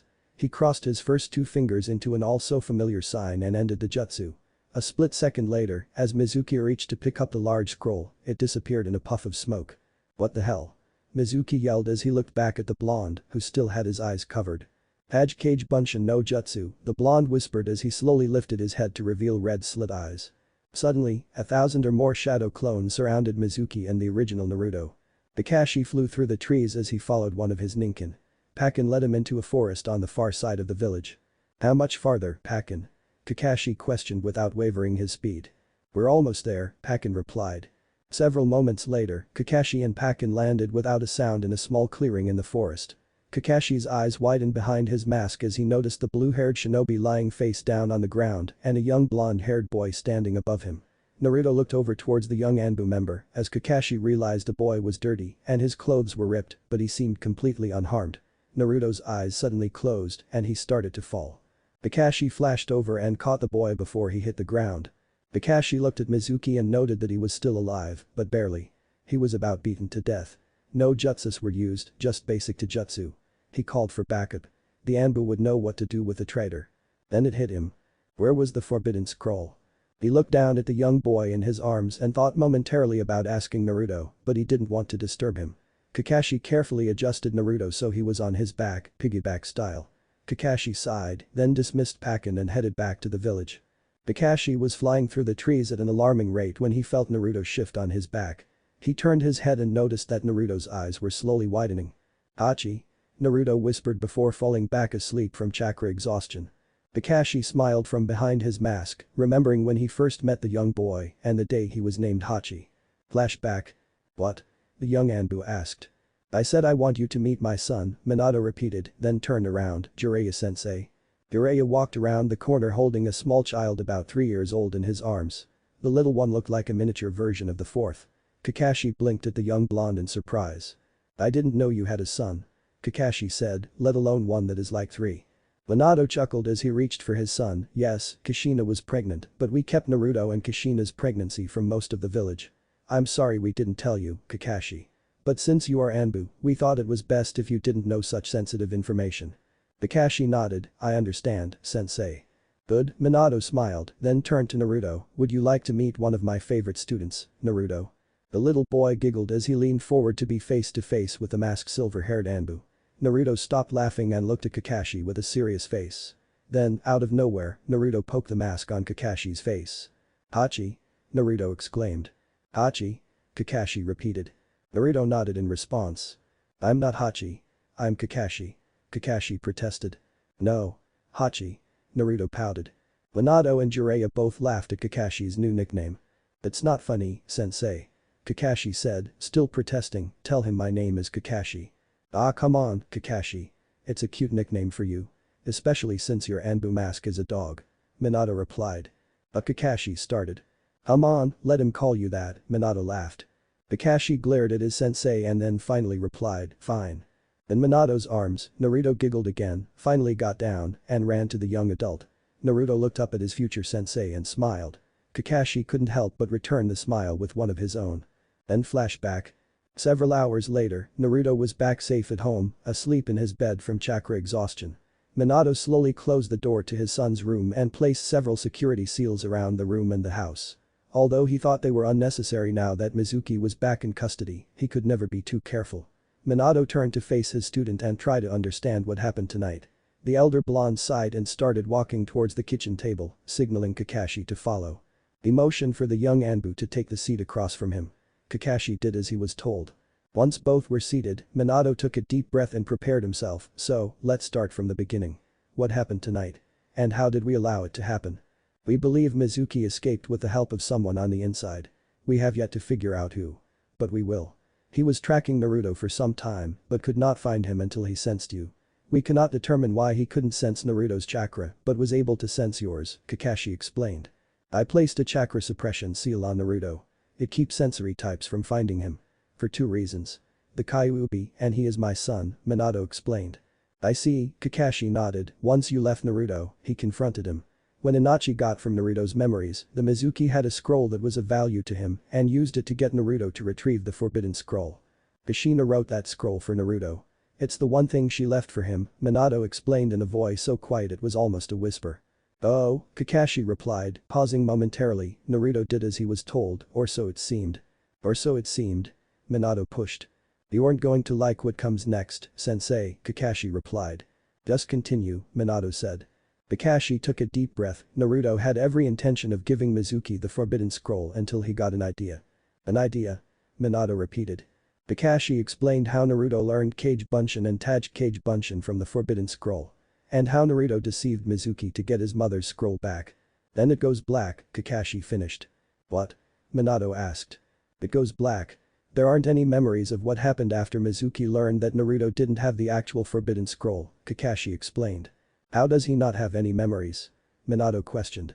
Itachi thinks he does have the memories, but didn't allow him to see them, Kakashi shrugged. I think you are just going to have to ask Naruto yourself. Minato nodded in agreement. Sensei? Did you get the forbidden scroll back? Kakashi asked. Minato nodded again. Yes, Naruto's clone brought it back once it received the order from the original to do so. I see, Kakashi said. Kakashi? Minato caught the silver-haired Anbu's attention one last time. Hi. Kakashi replied.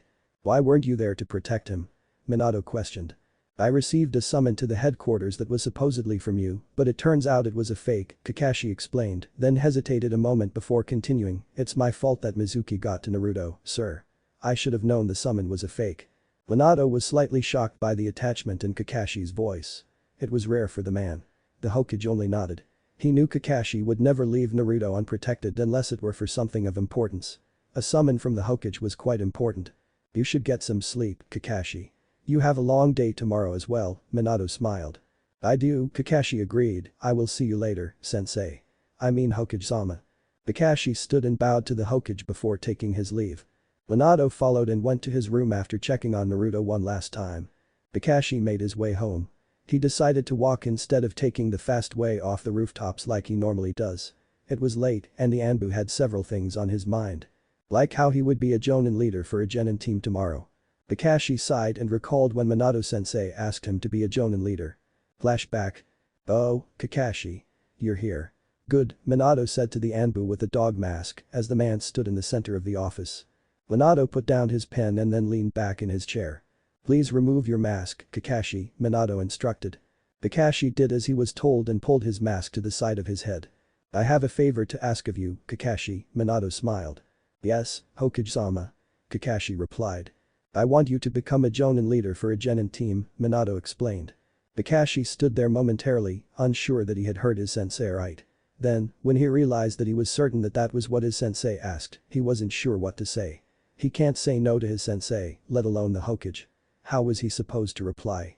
I know, Minato started, you thinking how can I be a Jonin leader? What is he thinking?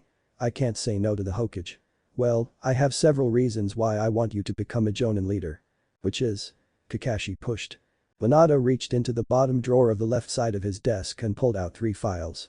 He placed them on the desk and motioned for Kakashi to come forward. He pulled the top file out and flipped it open. Naruto is my number 1 reason. After what has happened with the other Jonins in the village, you are really the only one I completely trust to teach Naruto correctly and protect him with your life, Minato explained.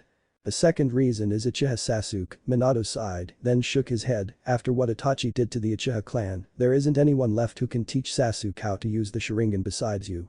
You are the only one left that has the Sharingan, and I know you aren't an Uchiha, but it will have to do. This is only if I am correct on Sasuke awakening the Sharingan, but with him being Itachi's brother and the clan head son, I expect him to. I understand, sensei. But Kakashi started. No buts, Kakashi. This is an order, Minato stated. Yes, sir, Kakashi nodded with a sigh. Good, Minato smiled and returned the files to the drawer. You start in 2 weeks.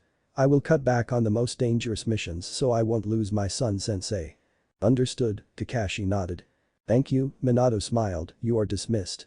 Yes, sir, Kakashi nodded, then disappeared with a puff of smoke. Then flashback. Kakashi sighed. He was almost forced into being a Jonin leader, but some being Naruto-sensei didn't seem all that bad. He always protected the little brat and now he can finally teach the little one how to protect himself. Kakashi smiled as he found his way to his apartment. Maybe being a Jonin leader wouldn't be so bad. Chapter 11. The new sensei and the old friend. It was still early in the morning when a certain little blonde made his way down the hall, although not so little anymore. He almost automatically made his way to the kitchen and into the small adjoining dining room. Naruto sat down without realizing his father watched every step he took with curious yet worried eyes. Naruto rubbed the sleep from his eyes before finally looking around. He looked into the kitchen and saw his father watching him with a plate and a dish rag. Minato turned around, placed the rag and dish on the counter, and entered the dining room. Naruto smiled up at his father as he ruffled his hair. Naruto, you're up early, Minato said as he kneeled down to be at the same level as his son. Naruto's only reply was a slight nod. Are you okay? Minato asked, very concerned. Naruto nodded again. You sure? Minato eyed him curiously. Naruto only shrugged. Well, that's not very reassuring, Minato gave him a weak laugh, couldn't sleep. Naruto shook his head. Oh, I see, Minato nodded, why couldn't you sleep? Naruto shrugged again. Just when I thought Naruto was starting to open up to me, something like this happens, and I must start again. Minato sighed, night terror. Naruto looked down and nodded. About last night? Minato asked again. Naruto nodded again. Minato sighed. He pulled Naruto into him and held him tight. I'm so sorry Naruto. I wasn't there to protect you. I haven't been able to protect you. If Kushina was here, then. Stop, Toussaint, Naruto whispered, gently pushing his father away. What? Minato responded. It's not your fault, Toussaint, Naruto shook his head, you've been the best dad. If anyone else were my dad, they would hate me for being the Jinchuriki. But you love me for me. And I know mom would, too. Oh, Naruto, Minato smiled at Naruto and pulled him into another hug. Maybe I was wrong. Maybe this won't affect Naruto as much as I thought it would. Besides, what doesn't kill me only makes me stronger, right? Naruto whispered. Who told you that? Minato pulled back to look at Naruto. Hachi. Naruto smiled. Oh, he did. Minato laughed. Naruto nodded. I'll wait to ask Naruto what happened last night. He's got a long day and I don't want to ruin his first day as a shinobi. Toussaint. What's for breakfast? Naruto asked. I don't know. What would you like? Minato smiled. Naruto thought for a moment, ramen. Minato laughed. Minato stood up, motioning for the other to follow. The two men headed to the kitchen and started their daily routine. Okay, Iruka started as everyone had taken their seats in the classroom for the last time, you will be separated into 3 groups. A Jonin will lead the group. Naruto was listening to Iruka talk about the duties of a genin while being unaware that most of the other genin were watching Naruto. Whispering about his lineage and the secrets he kept from them. Alright, let's start with groups, Iruka smiled. I wonder who will be with Naruto, Ino whispered to Sakura. I don't know, but it would be pretty cool to be on the same team as the last Uchiha the 4th second son, Sakura smiled. Yeah, it would, Ino replied, leaning down on her elbows. I pity the guy with you, Shikamaru huffed. And Team 7 is Uzumaki Naruto, Hinuro Sakura and Uchiha Sasuke, Iruka said. Really? I'm on the same team as Naruto and Sasuke. Sakura blinked. Lucky, Ino rolled her eyes. Teammate, Inuzuka Kiba, Aburam Shino, and Hyuga Hinata, Iruka continued. I'm not on the same team as Naruto, Hinata thought to herself. Team 10 is Nara Shikamaru, Yamanaka Ino, and Akamichi Choji, Iruka finished up, you will meet your Jonin leaders this afternoon. Until then, you are on break. Boy. Naruto. A voice called from behind. Naruto was walking a familiar path to his father's office.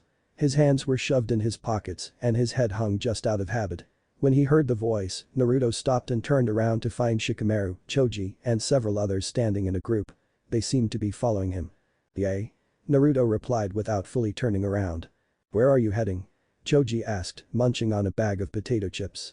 Naruto mumbled, Toussaint's office. I didn't bring lunch. Your dad? You mean the 4th? Ino asked. Yeah, Naruto nodded as he turned to face the group. How come you never told us that the Hokage was your dad? Sakura asked. Naruto only shrugged in response. You have to have a reason, Shikamaru pushed. I do, but that doesn't mean I have to share that reason with you, Naruto argued. True, Shikamaru nodded, but I think we are going to push until you do. Fine, I didn't tell anyone because I didn't want to be treated like some celebrity just because of my lineage. I wanted to be a normal kid, Naruto explained. But I guess my plan backfired. I wasn't treated normally. I was treated horribly. If those shinobi knew who I was, I wouldn't have been treated so badly. Hindsight is always 20/20. Makes sense, Shikamaru shrugged. Do you know who our sensei is going to be? Sakura asked. No, why would I? Naruto shook his head. But why did you make everyone think you were stupid? Kiba snorted. Because there are several smart people in my class. If a kid like me were determined to be a genius, then they would have put 2 and 2 together. My looks plus my grades, someone would have figured out my link to the Hokage, Naruto explained. He is a lot smarter than we thought, Shikamaru thought to himself. Now, if you'll excuse me, I would like to eat and normally, Toussaint will buy me food, Naruto said as he turned around and waved to the group. Naruto started to walk away from the group and silently thanked for the silence until he heard some feet running up to him. Naruto sighed heavily and looked over to see who followed him. The blonde was surprised to see the dark hair and blue clothes. Uchiha Sasuke. Naruto gave the raven a confused look and it was returned with a leave it alone look. Naruto rolled his eyes and made his way to his father's office. The pair walked in silence as they headed towards the Hokage Tower. Naruto was tempted to ask the Uchiha why he was tagging along but decided to drop it, seeing how Sasuke didn't have a family anymore and Naruto didn't mind. They walked up the stairs, down the hallways, and past the secretary to the Hokage's office. Toussaint. Naruto called as he walked through the door. Oh, Naruto, Minato blinked as he looked away from all the paper on his desk. The office was empty except for basics. Minato was sitting at the large oak desk in the center of the room, facing away from the wall of windows that overlooked the village.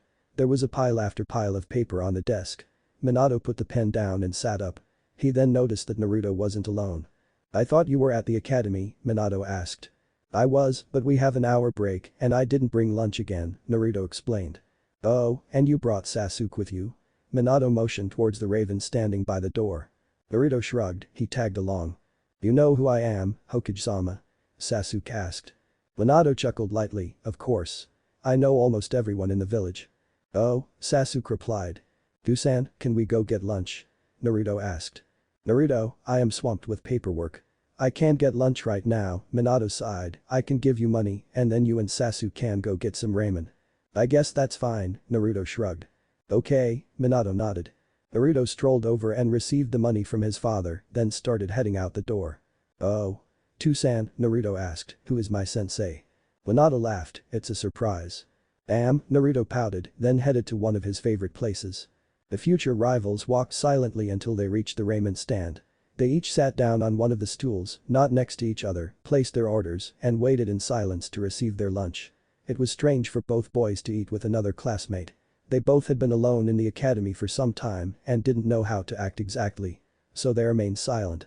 When their food arrived, they considered it a good excuse to remain quiet. Of course, Naruto finished his first and waited for the raven to finish. So, why did you tag along? Naruto asked, almost scaring everyone. If I didn't, fangirls would have mobbed me, Sasuke shrugged. Oh, Naruto replied. Your dad seems pretty nice, Sasuke mumbled. Yeah, he is, Naruto agreed, we'd better head back to the academy. We don't want to be late to meet our sensei. Sasuke huffed. Naruto paid for their food and stuffed the change in his pocket. The pair walked silently back to the academy. When Naruto and Sasuke walked in, the rest of the class was already in the classroom, gossiping, talking, and the like. Hiruka followed shortly afterward and told everyone to take their seats. Hiruka explained that each Jonin would come in and pick up their team and the genin were instructed to follow their sensei's orders. Each Jonin came and left with their team, leaving Sasuke, Naruto, and Sakura waiting for theirs. He's late, Naruto mumbled. Was Sasuke's only reply. I wonder why, Sakura thought aloud. After 2 hours of waiting, the 3 genin started getting restless. Naruto started pacing. Sakura watched Naruto walk back and forth while Sasuke had fallen asleep. Then suddenly, scaring the 3, the door opened and a head popped in. Gravity-defying silver hair, a dark blue mask, and only one eye visible was the first thing the genin saw. Follow me, the Jonin instructed.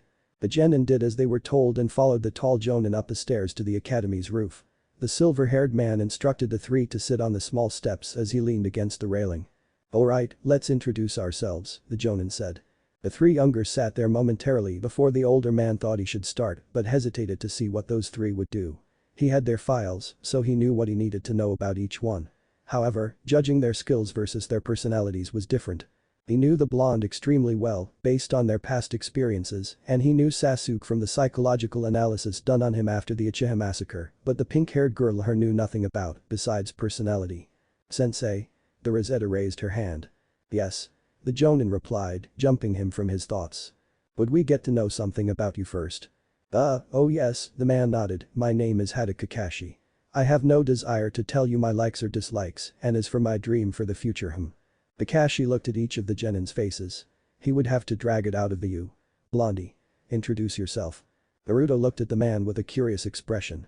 It was almost half surprise or what you would call the deer in the headlights look mixed with confusion and suspicion, but the boy did as he was told. "My name is Uzumaki Naruto. I like ramen, especially ramen from Ichiraku's. I dislike school. My dream is to become Hokage." "Okay, next," Kakashi nodded. "My name is Hinuro Sakura. I like reading and training. I dislike my dream is to become the best Kenwaichi in the village." The pink-haired girl said. Kakashi nodded. "My name is Uchiha Sasuke. I don't have many likes and several dislikes. My dream, or ambition rather, is to kill a certain man and resurrect my clan," Sasuke said with a serious face. "Good, now that we have all introduced ourselves, we can move on," Kakashi said, pretty much ignoring the introductions. "Tomorrow we will start your duties as shinobi." "What are we going to do, Kakashi-sensei?" Naruto asked. Kakashi yes, I could get used to that. "We are going to complete a survival exercise," Kakashi said bluntly. "But we did plenty of those in the academy," Sakura said slightly confusedly. "I know," Kakashi shrugged, "but this time, I am going to be your opponent." "You? A Jonin with a presumably high rank versus 3 recently promoted genin. That hardly seems fair," Naruto complained. Kakashi just shrugged in response, then pushed off the rail he was leaning against. "Meet me at training field 7 at 6 am tomorrow. Here are the details," he said, handing them each a piece of paper, "and don't eat breakfast, or you'll throw up." Each nodded before the silver-haired Jonin disappeared in a puff of smoke. The 3 genin sat in silence for what seemed like an eternity. "What now?" Naruto suddenly said to no one in particular. "I don't know," Sakura replied, "we could go train." "I'm going to head home," Sasuke said as he stood up, "I'll see you 2 in the morning." "I'm going to head home too," Naruto said as he followed suit, "See ya Sakura." "Aye, guys," Sakura waved to the 2 boys and headed home. "Dusan," Naruto said as he opened the door to his father's office. Minato looked up from his desk and found his son standing halfway through his office door. The older blonde smiled and waved the young genin in. Naruto stepped in, clicked the door behind him, and then approached his father's desk. "You wanted to see me after school today?" Naruto asked. "Yes, I wanted to talk to you about what happened last night," Minato explained, waving Naruto round the back of the desk. "But did Ibiki already look through my memories?" Naruto asked, puzzled. "He did, but there were some missing," Minato continued as he leaned his elbows on his knees, "so he was more at Naruto's level, so I wanted to ask you, plus I wanted to be sure that you were okay." "I'm fine, Tusan," Naruto replied. "Well, good," Minato chuckled, "so, do you want to explain what happened last night?" "I'll try to," Naruto shrugged. Minato nodded, "Go on." "Well, Mizuki attacked me just after you left me last night. He had mom's scroll. I don't know how he got it. He told me I needed to retrieve the scroll and he would trade me. I didn't want to give him the scroll. I knew you would be mad and it would end up bad, but he had mom's scroll," Naruto explained, and his voice started to break as he continued, "So, I thought of a plan where I learn the Kage Bunshin from the scroll and make a fake. I sent the fake to the field where I knew no one would find it. Then I deceived Mizuki with the fake, then what happened, Naruto?" Minato pushed, starting to get slightly worried. "I'm not sure," Naruto shook his head, then grabbed one side with his hand, "It's kind of hazy." "Try, please," Minato said. "I think I made 1,000 or so shadow clones, but not with my chakra," Naruto tried to explain. "It's like this red chakra, almost like it was from my anger at Mizuki. The Kyuubi. I ordered the clones to attack Mizuki," Naruto continued, "then I dispersed them and everything went back to normal, but during the whole time, it felt like I had the red aura around me." "I see," Minato nodded. "That's why Ibiki couldn't see it. The Kyuubi prevented it, but why? Why did the Kyuubi lend Naruto chakra? Why did the Kyuubi prevent Ibiki from seeing Naruto's memories? Something's not adding up." "Dusan?" Naruto asked, shaking Minato from his thoughts, "Why are my memories so hazy? What's that red chakra? And that red aura?"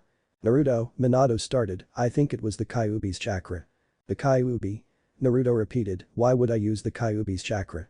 Well, the seal I created to seal the Kyuubi into you allows you to draw on the Kyuubi's chakra, but if he doesn't want you using it, you can't, Minato explained. So he let me use it? Naruto asked. That's what I assumed happened, Minato replied, but Naruto, using that chakra can come at a price. The price? Minato nodded, a Jinchuriki can tap into the tailed beast's chakra for his or her own power. However, using such chakra can be harmful to the Jinchuriki, with the host's body and mind being influenced or even taken over by his or her demon. Oh, so the Kyuubi can take over my mind and body if I use too much chakra? Naruto asked. Yes, Minato nodded. Did mom ever have problems with the Kyuubi's chakra? Naruto asked after a moment of silence. Not too many that I could recall, but there were a few missions we went on where I could tell that she drew on the Kyuubi's chakra, but her seal, if I remember correctly, didn't let her draw on the chakra as much as yours does, Minato explained, but Naruto, don't think too much about it. You are strong enough to handle the Kyuubi. If you weren't, I wouldn't have sealed him into you. I know, Too-san. Naruto smiled. Good, Minato reached up and ruffled Naruto's hair. Too-san, I have one more question, Naruto looked up at his father from underneath his hand. What is it? Minato blinked at the other blonde. What's Hachi's real name? Naruto asked. Shouldn't you be asking me that? A voice came from the window behind Naruto.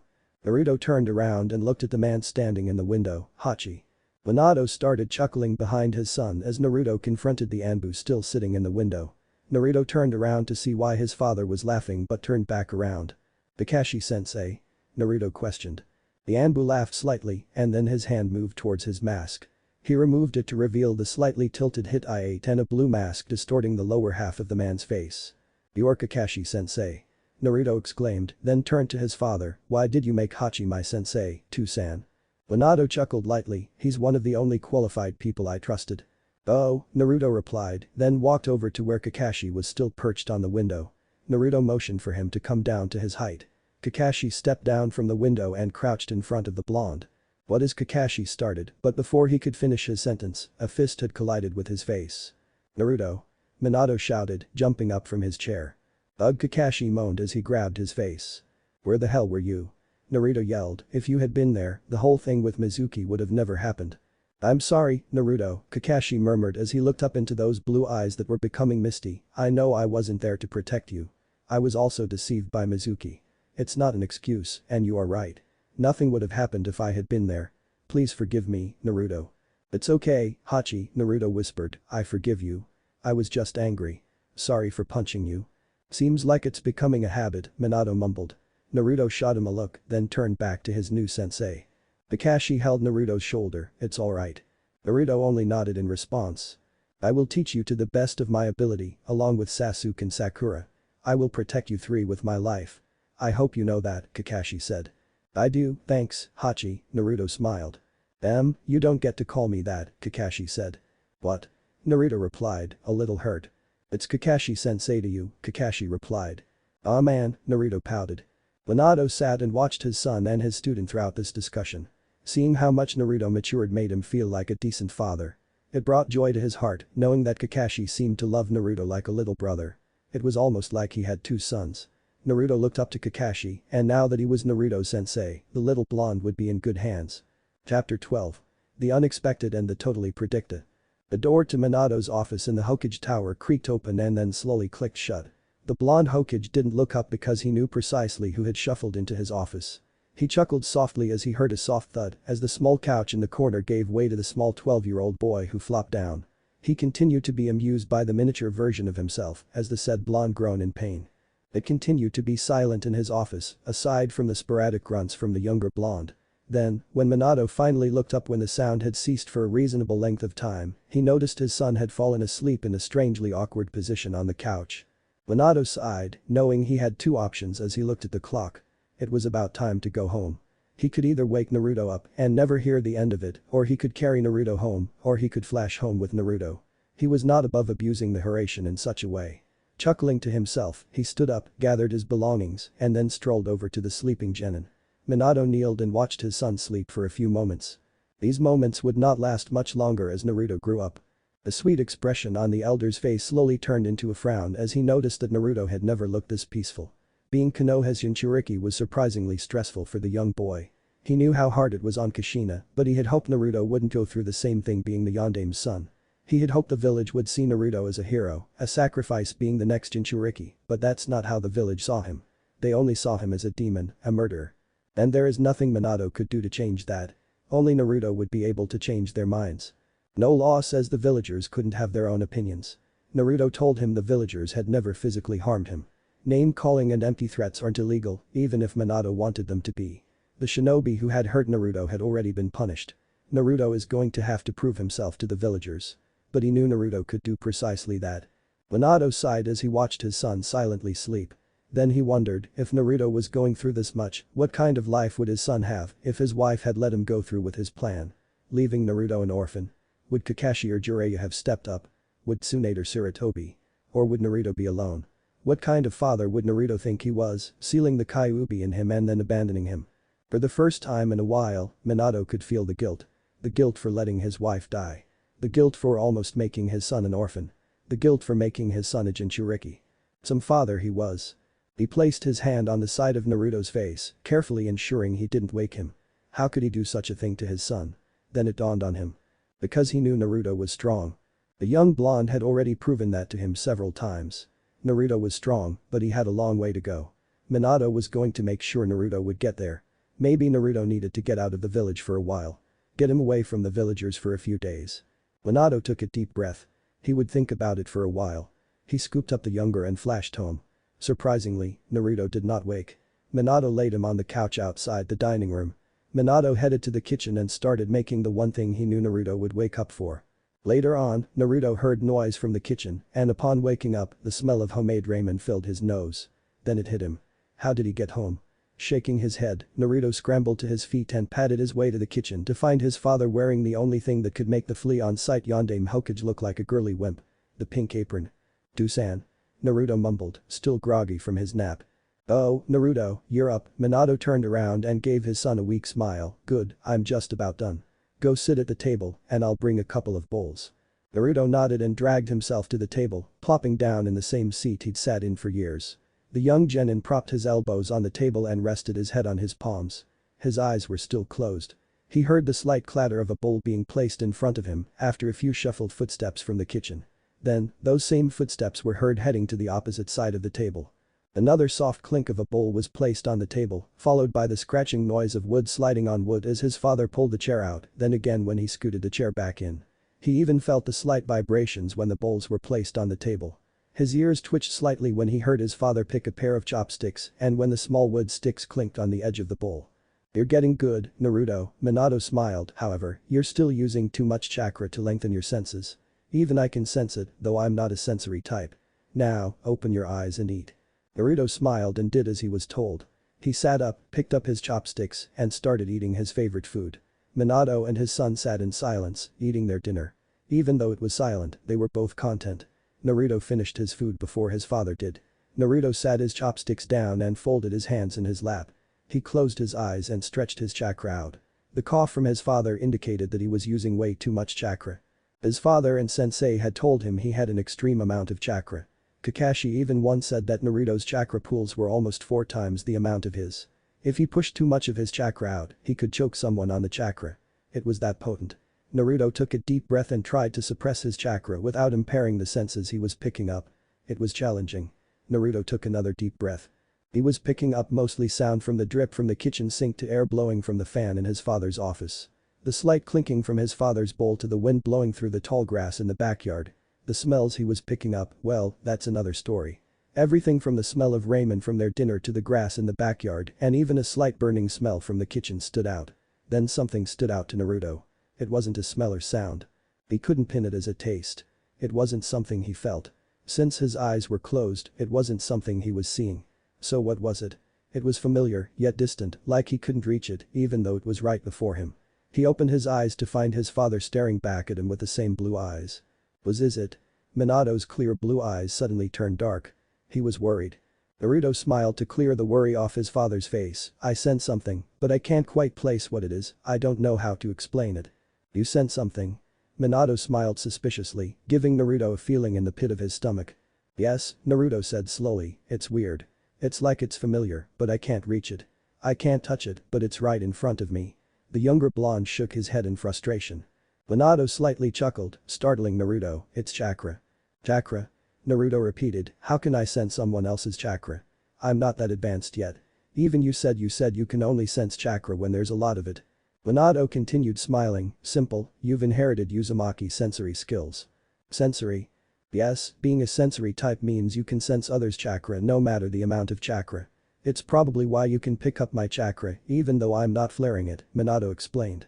Wait, Naruto thought momentarily, I don't understand. I'm a sensory type. Minato smiled.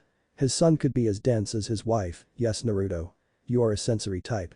Well, at least I believe you are. No other 12-year-old genin can pick up chakra unless they have some sensory skills. But let's test it, shall we? Test it? Naruto questioned. Yes, stretch out your chakra without choking me, please, but particularly looking for that same sense you felt earlier, Minato instructed. Okay, Naruto nodded, then closed his eyes and pushed out his chakra at a semi-controlled rate. Minato sucked in a sharp breath as Naruto's chakra hit him like a ton of bricks, but he kept it together as he wanted his son to find his sensory skills. Naruto heard his father suck in a breath, so he tried to level it out as much as possible. Maybe I should bring Jiraiya back to help Naruto with his chakra control. With his amount and the seal, his chakra control is impeccable, but to everyone else, it is subpar. Naruto stretched out his chakra as much as he could without physically harming his father. Everything was sharper, clearer than it ever has been. But Naruto had something to focus on. Pushing all the smells and sounds that were rushing at him. He focused on that one thing that he was unable to place earlier. Now that he was looking for them, they were suddenly presenting themselves. All over the place, not just in front of him but all around him. It was insane. He pushed it out more. He wanted to know more. He continued pushing his chakra out farther to see whom he could find. Having this much chakra wouldn't be bad. He could stretch it out so far. He was able to sense even the smallest chakra signatures. He was so focused he didn't hear his father coughing and trying to get his attention. Naruto. Minato almost screamed, jerking Naruto out of his concentration and sucking in his chakra. Shit, Minato breathed. That's it. Jiraiya is coming back. I don't care if I have to force him. This kid is going to kill me. Sorry. Naruto replied sheepishly. It's not your fault, Naruto. You have a massive chakra pool, but that's not the only problem. I didn't tell you this because I didn't want to freak you out, but the seal I created for you allows a minuscule amount of Kyuubi's chakra to leak into yours continuously. It was a protection mechanism because the Kyuubi's chakra is harmful and I didn't want it to poison you, so to speak. So when that much of your chakra comes at someone, well, it's not the amount. It's the Kyuubi's chakra that lies within it, Minato explained. Oh, is that why I have such a large amount of chakra? Naruto asked. No, you have a large amount because you are in Uzumaki, Minato smiled, with the chakra you have right now, only about 1% of it is the Kyuubi's. However, it's hard on anyone else because they aren't accustomed to the demonic chakra. Oh, okay, Naruto replied, processing it. He's definitely Kushina's son.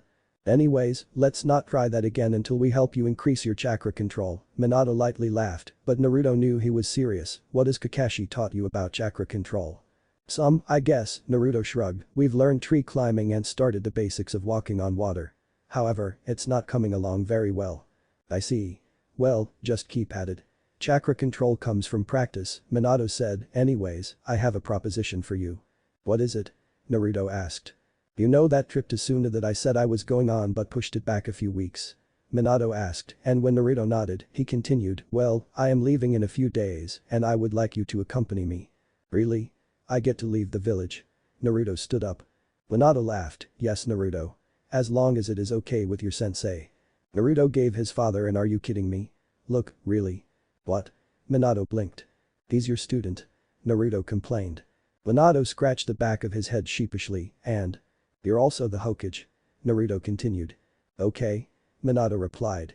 Naruto rolled his eyes, picked up his and his father's bowls, and headed to the kitchen. Minato chuckled at Naruto's satirical frustration. He used to do the same to Kushina. He followed Naruto into the kitchen to help with cleanup. The two blondes cleaned up their dinner in silence. So when would we leave? Naruto asked, looking up at his father. 3 days, Minato replied without looking at his son. The tone of Minato's voice worried Naruto. "Dusan, are you alright?" Naruto asked. What? Minato was suddenly shaken and looked down at the other blonde. Are you alright? Naruto repeated. Oh yes, Minato smiled and ruffled the young one's hair, I was just thinking about your mom. I miss her. Oh, Naruto replied, I wish I had met her. You will one day, Minato smiled sadly. When? Naruto pleaded. Honestly, I don't know, Minato shook his head, I wish I did. Oh, okay, Naruto mumbled and silently finished the dishes. It had been a total of 4 months since Naruto had graduated, passed the bell test, and became a full shinobi. Although he was stuck on a team with Sasuke team and the Banshee Sakura, life wasn't all that bad. He had a great sensei and was learning a lot from both his father and sensei. He finally felt he was on the right path. He even learned he was a sensory type. Words can't even describe how excited Naruto was to tell Kakashi or how excited Kakashi was for him, even if Minato had warned Kakashi about Naruto trying to spread his chakra and almost causing those around him to choke. Kakashi knew he had to take Naruto's chakra control more seriously than the others.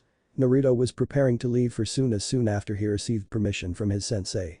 Naruto stood at the base of the tree in the center between Sasuke and Sakura, each at their own tree. Naruto made the ram hand sign and focused the chakra at the bottom of his feet. Even though they had mastered tree climbing long ago, they still needed to perfect it, so they didn't have to focus so much on getting the correct chakra. Once Naruto was satisfied with his collected chakra, he slowly walked up the tree.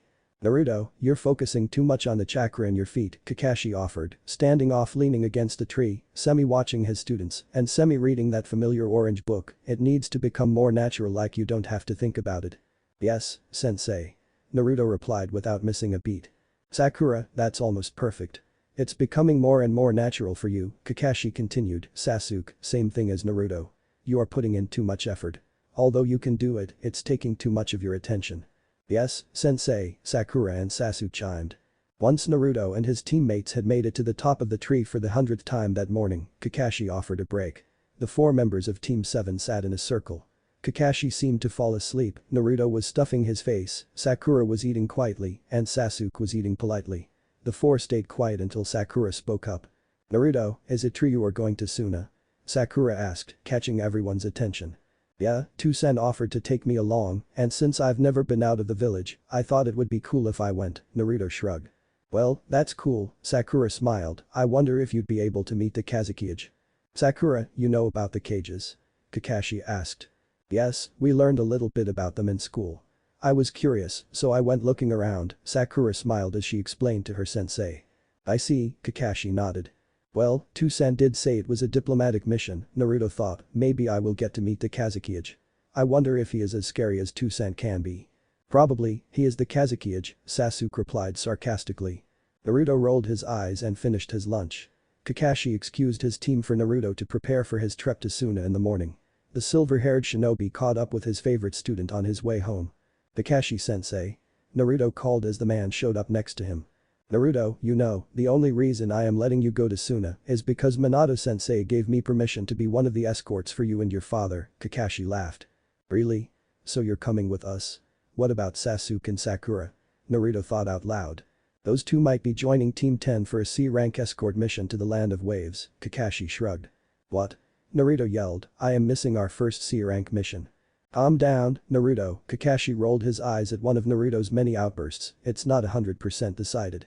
The mission might be too much for a Jonin team. There have been reports that missing Nin is after this client.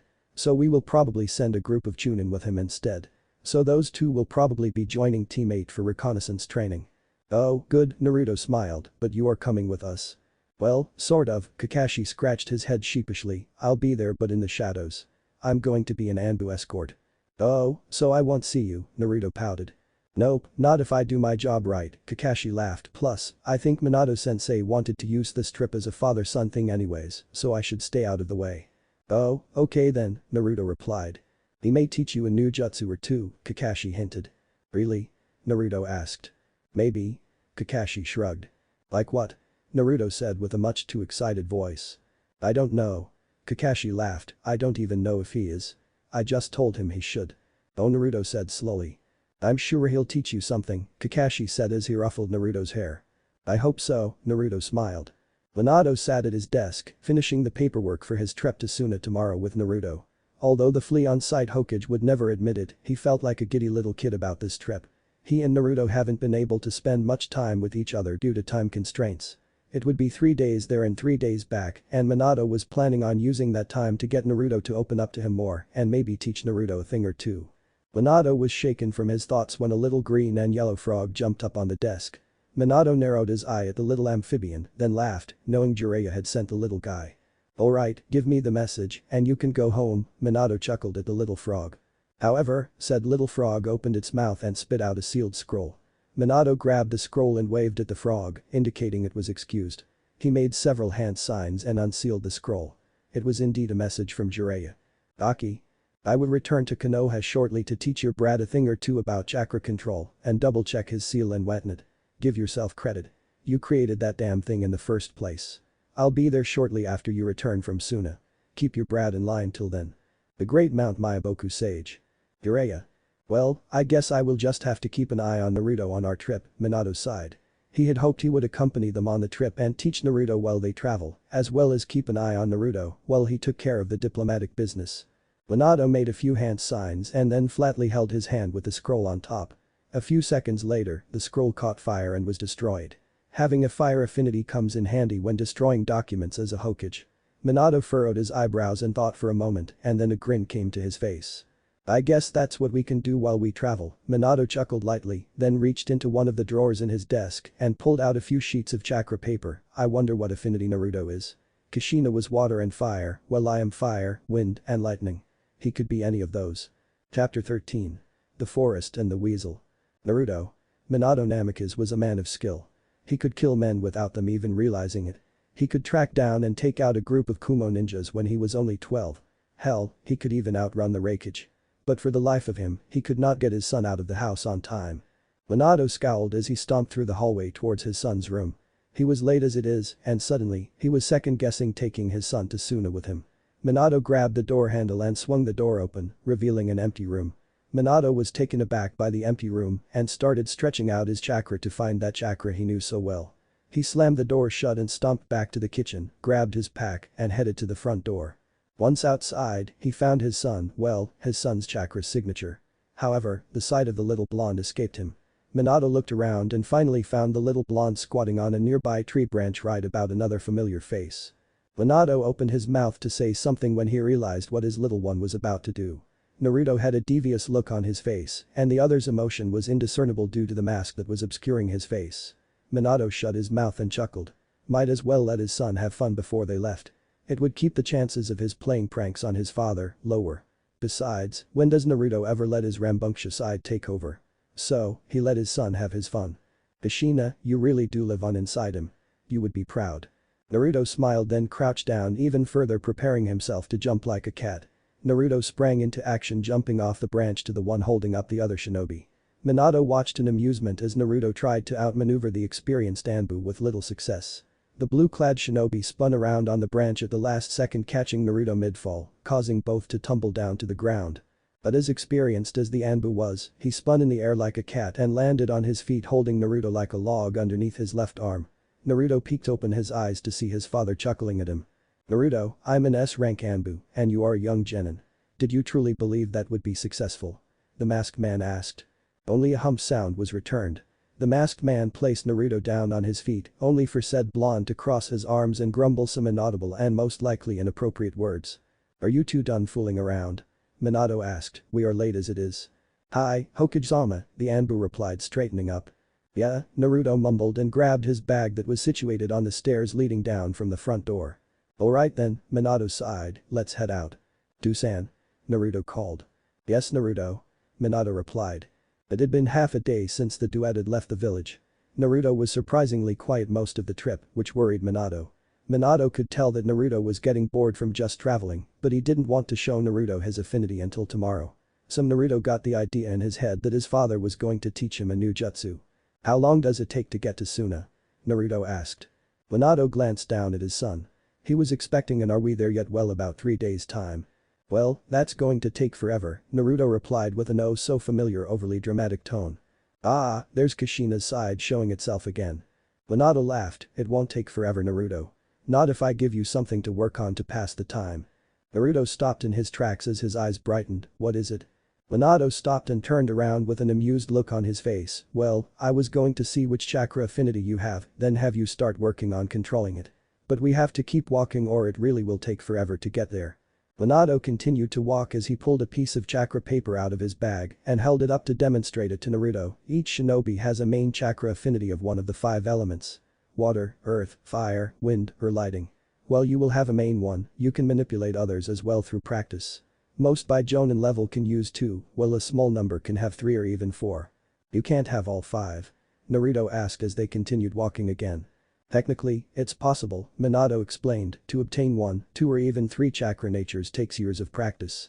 Due to the amount of time it takes for one to master 1 chakra nature, we consider it practically impossible to master all 5 and rare to master 4. However, that being said, there has only been one shinobi in history to have mastered all 5 elements. Who?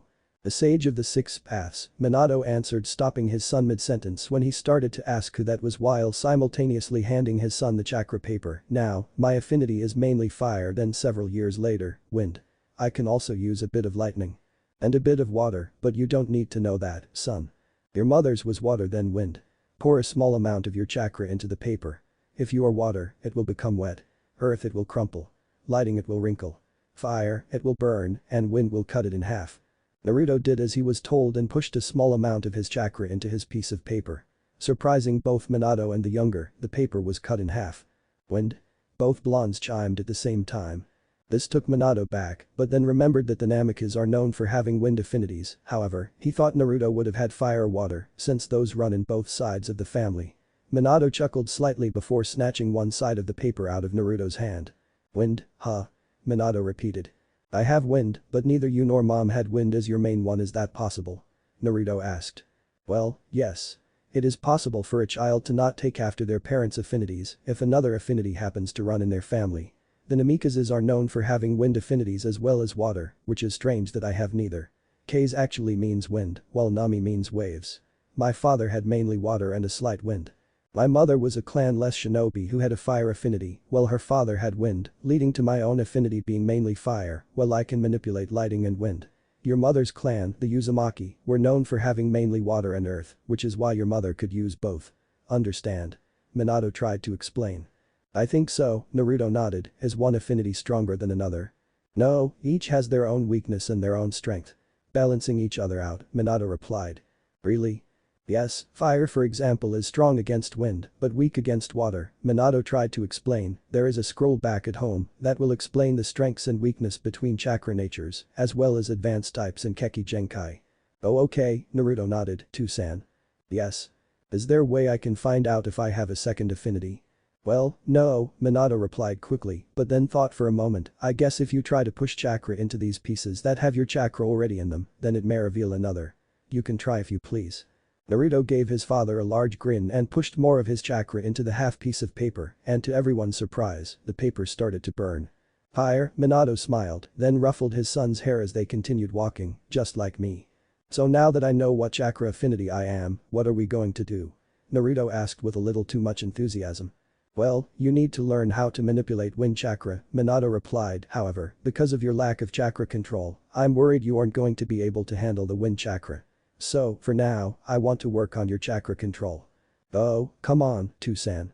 Naruto moaned. More chakra control exercises? Yes, Naruto. More chakra control exercises. Minato chuckled at the pout on Naruto's face. Here's what I want you to do.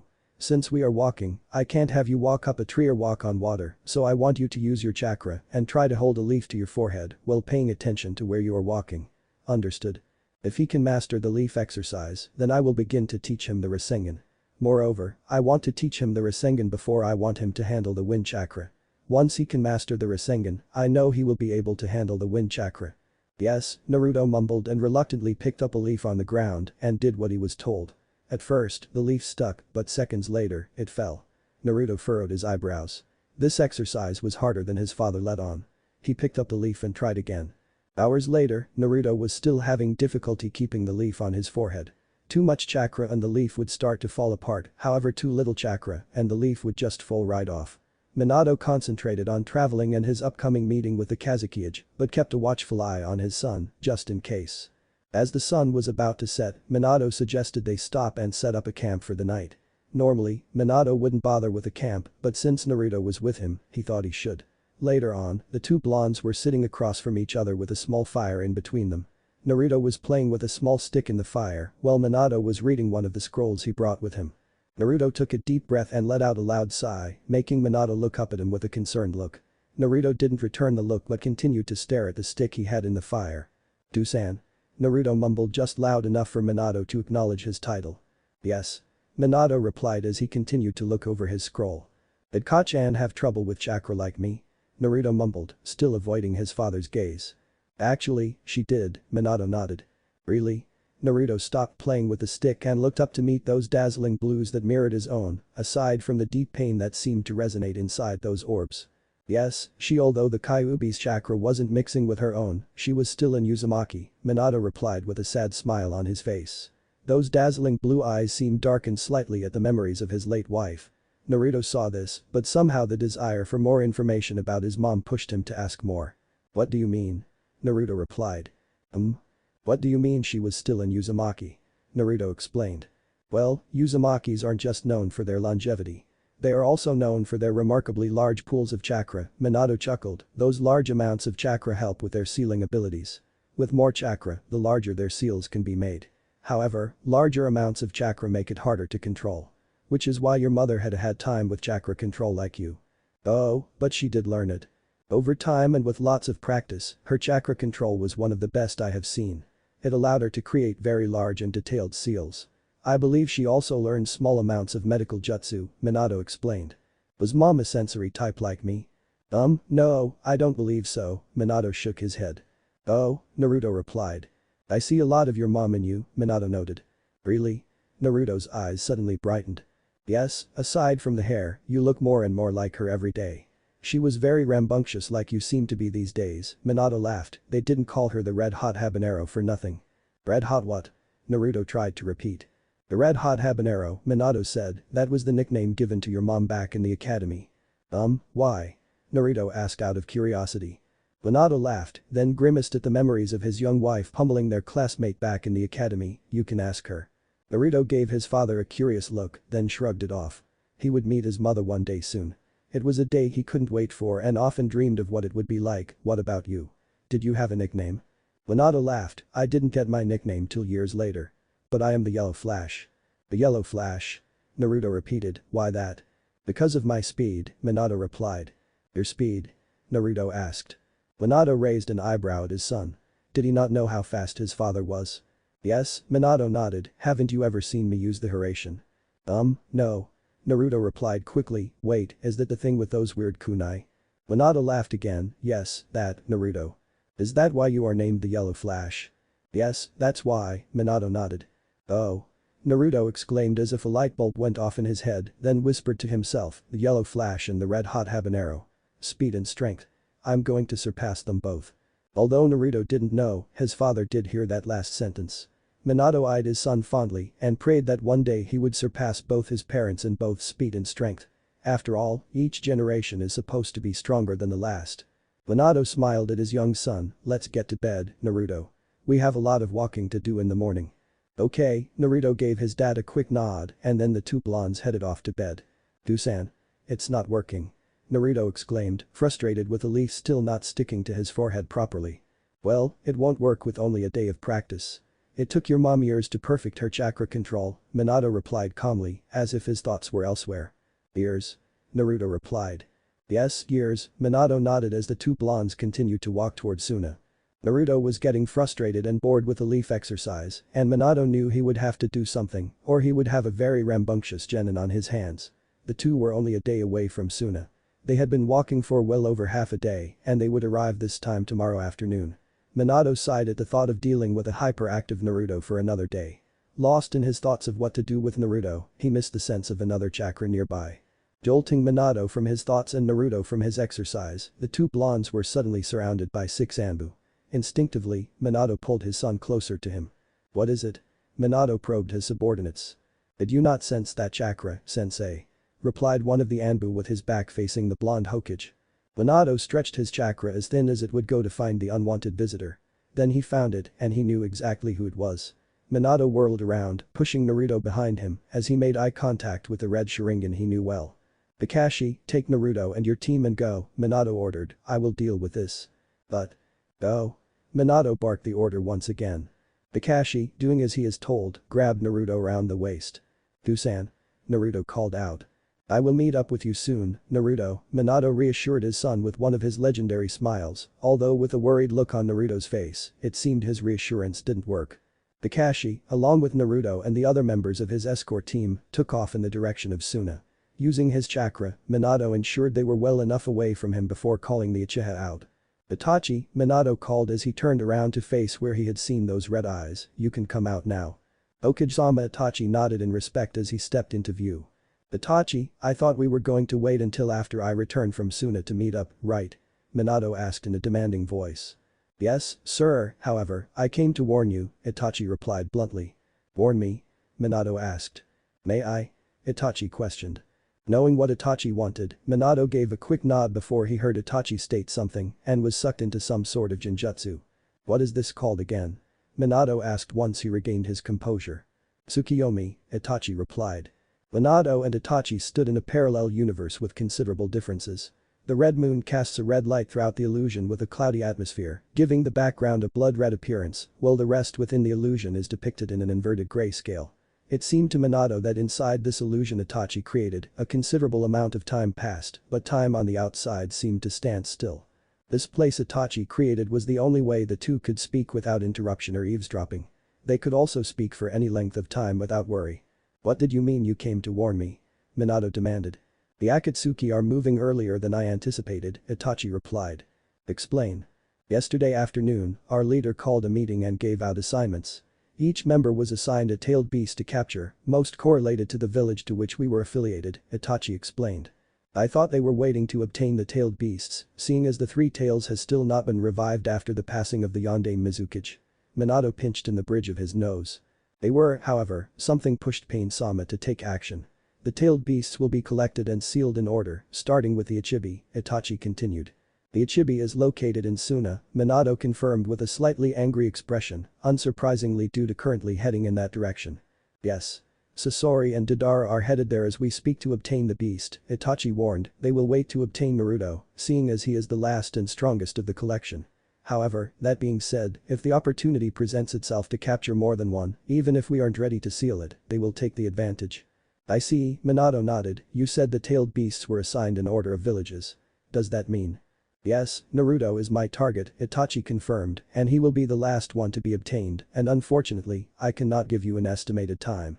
It will all depend on how fast the others collect their targets." Minato sighed. He knew Naruto being a Jinchuriki would make him a potential target, but he thought he had a few more years before there would be any major threat to Naruto regarding the Kyuubi. However, that danger has seemed to move up in the schedule. "You will have to wait to collect the 4s through 9 until the 3 tails is revived, no?" Minato questioned. "Unfortunately, we will collect the beasts even before the Sanbi's resurrection," Itachi replied, tone unwavering. "Pain has found a way to hold the Jinchurikis until their sealing. It seems his patience is wearing thin." "I see," Minato nodded. "You are heading to Suna, correct?" Itachi asked. "Yes, we are," Minato nodded. "Then be very careful," Itachi warned. "If Sasori or Deidara get a wind that the Kyuubi Jinchuriki is in Suna, they will not hesitate to act." "I understand," Minato nodded. "One last thing," Itachi said as his whole demeanor softened. "Yes. How is he?" "He is doing well. I placed him on a genin team under Kakashi's tutelage, since he is the last to teach him something about the Sharingan," Minato smiled softly. "Has he activated it?" "As far as I know, no, he has not." "Missions? You know how it goes. A bunch of D ranks first, then moving up to C ranks, until a Chunin promotion. But you would proud to know he graduated as Rookie of the Year." "Really?" "Yes, he is working hard, but I fear all the hatred will drive him in the wrong direction." "What do you mean, sir?" "From what I hear from Kakashi, he talks a lot about getting stronger. Strong enough to kill a certain man, which I assume is you. I fear this will drive him down the wrong path just to obtain the power to kill you. All that hatred for you seems to be building up inside him." "I know," Itachi took a deep breath. "I told him to hate me, despise me, for him to get stronger to defeat him. But looking back, it was something I wish I had not done.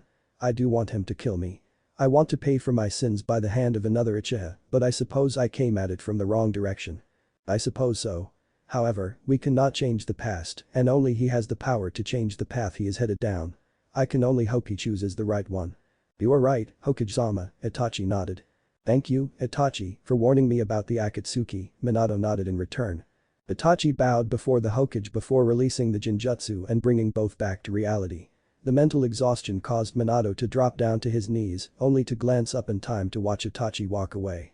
Just as he was about to head out and find the rest of his company. Everything went black. Hachi. Hachi. Hachi. By the 10th time, Naruto had called out for Kakashi, who was merely sitting next to him. The frustration was starting to show on the blonde's face. A small twitch started to appear above said blonde's left eye, while the silver-haired man sat next to him, reading a familiar orange book.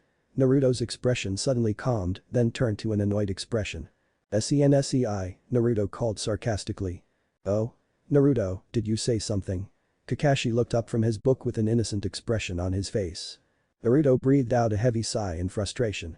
Kakashi and his student had been sitting in a small clearing for about 3 hours, about a 30-minute walk from where the group had left the Yondaime.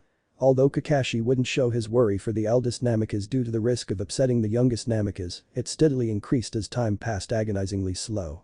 Even with Kakashi's worry skillfully hidden beneath his emotionless mask, it rubbed off on his student. "Sensei, it's been 3 hours. Shouldn't we go check on father?" Naruto's words tasted like vinegar coming out of his mouth. He hated the idea of needing to making sure his father was alright after being left with an S-ranked missing nin.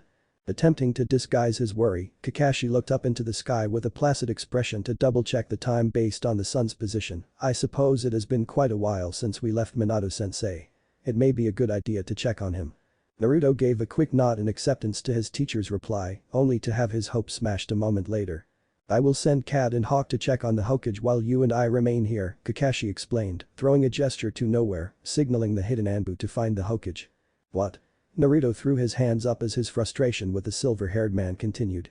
A moment later, Naruto's 12-year-old side showed itself as he crossed his arms and threw himself in a cross-legged position on the ground with a pout on his face.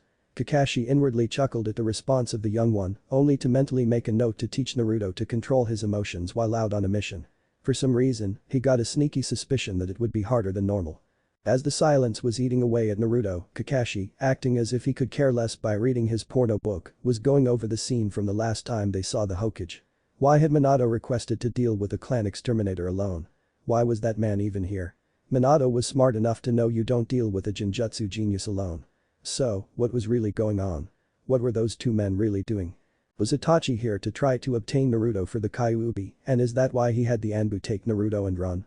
The only way for Kakashi to find out the truth was to ask Minato-sensei himself when and if the blonde Hokage came back. Naruto was nowhere close to being actually pouting. From living with the Hokage, Naruto knew most of what went on in the village. He knew exactly who that man was that the unit came in contact with. Unknowing to his father, he knew all about the Uchiha massacre, Itachi Uchiha, and the coup d'etat. Also, Itachi Uchiha was Sasuke's older brother and the last surviving member of the Uchiha clan. Knowing all of this only made the young Jonin worry more about his father.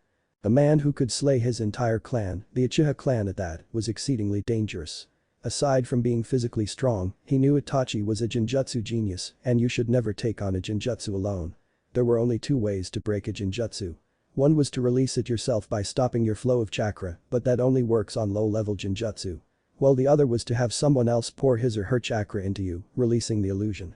Either way, his father was alone, and a Jinjutsu from Itachi could be highly fatal. It made Naruto feel bad about worrying about the man who he should have all the confidence in the world. Not only because it's his father, but also because he is the Hokage. Naruto couldn't help but worry about his father. Kakashi Taichu, an Anbu member named Kat, called formally as she landed in front of the student-teacher combo in a crouched position. "Did you find the Hokage?" Kakashi asked with a serious tone. "Yes, sir," Kat replied. "Where is he located?" Kakashi probed.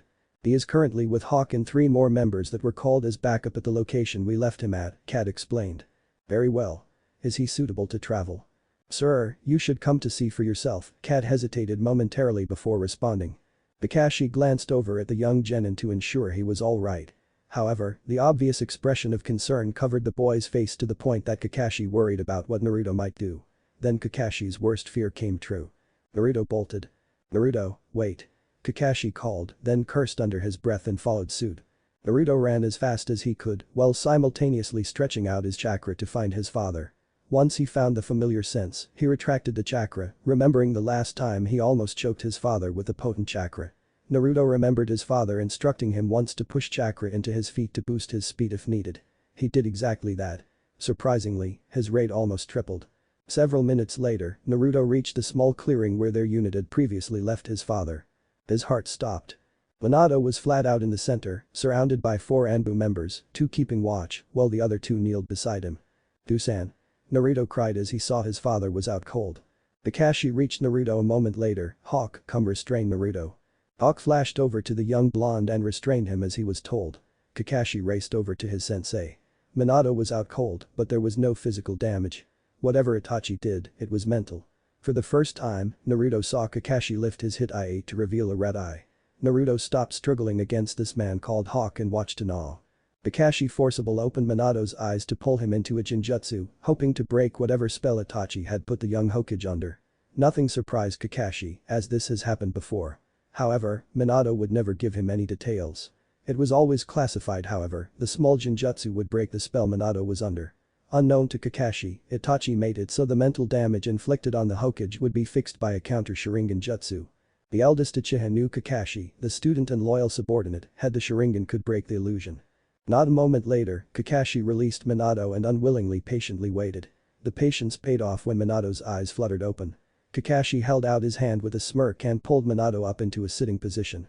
Naruto felt relief flow through him and forced his way out of Hawk's grasp. Running over to his father, he jumped on him in an extraordinarily strong hug. "Dusan," Naruto whispered. Minato responded to his son's rare sign of affection by pulling him into a strong, one-armed hug. "I was so worried, Dusan," Naruto whispered with a slight waver. "Naruto, have some confidence in me," Minato chuckled lightly. "But Itachi he could have killed you," Naruto continued, his voice breaking. "Itachi?" Minato pushed his son away. Reading the vibe around the situation, Kakashi and the other Anbu flew from the site, only to keep a watchful eye on the 2 blondes. "How do you know that name?" Naruto looked down at his hands. "I'm more observant than you think I am." "Ooh, observant?" Minato gave his son a questioning look, then chuckled and stood up. "Yes, I know about Itachi, the Uchiha clan, and the coup d'etat," Naruto explained. "You do?" Minato raised his eyebrows. "Yes, I overheard you talking to someone about it one night a few years ago.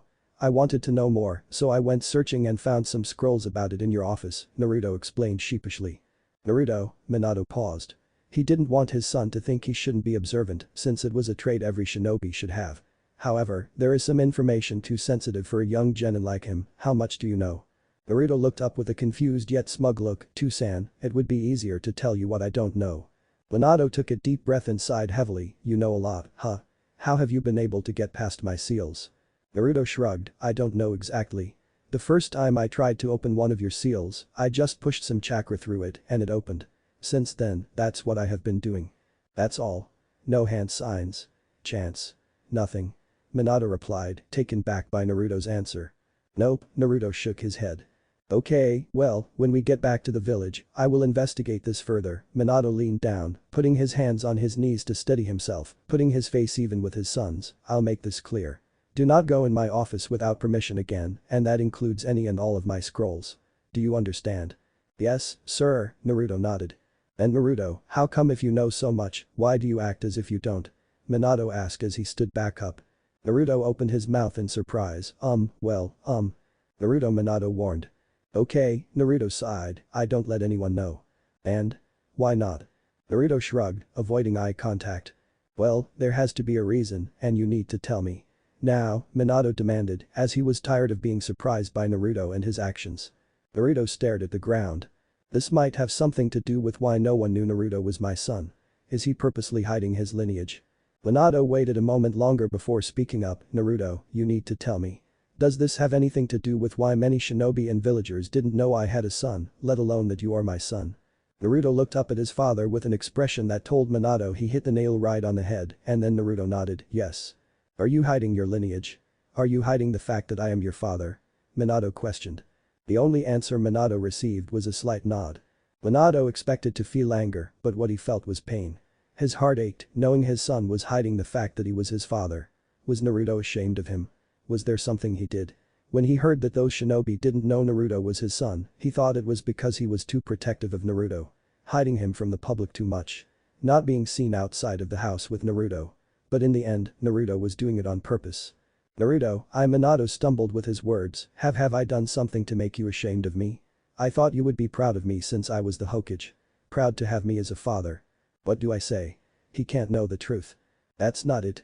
I'm hiding because I don't want people to treat me differently. The few people who knew out in the village treated me well, like a celebrity, and I didn't like it.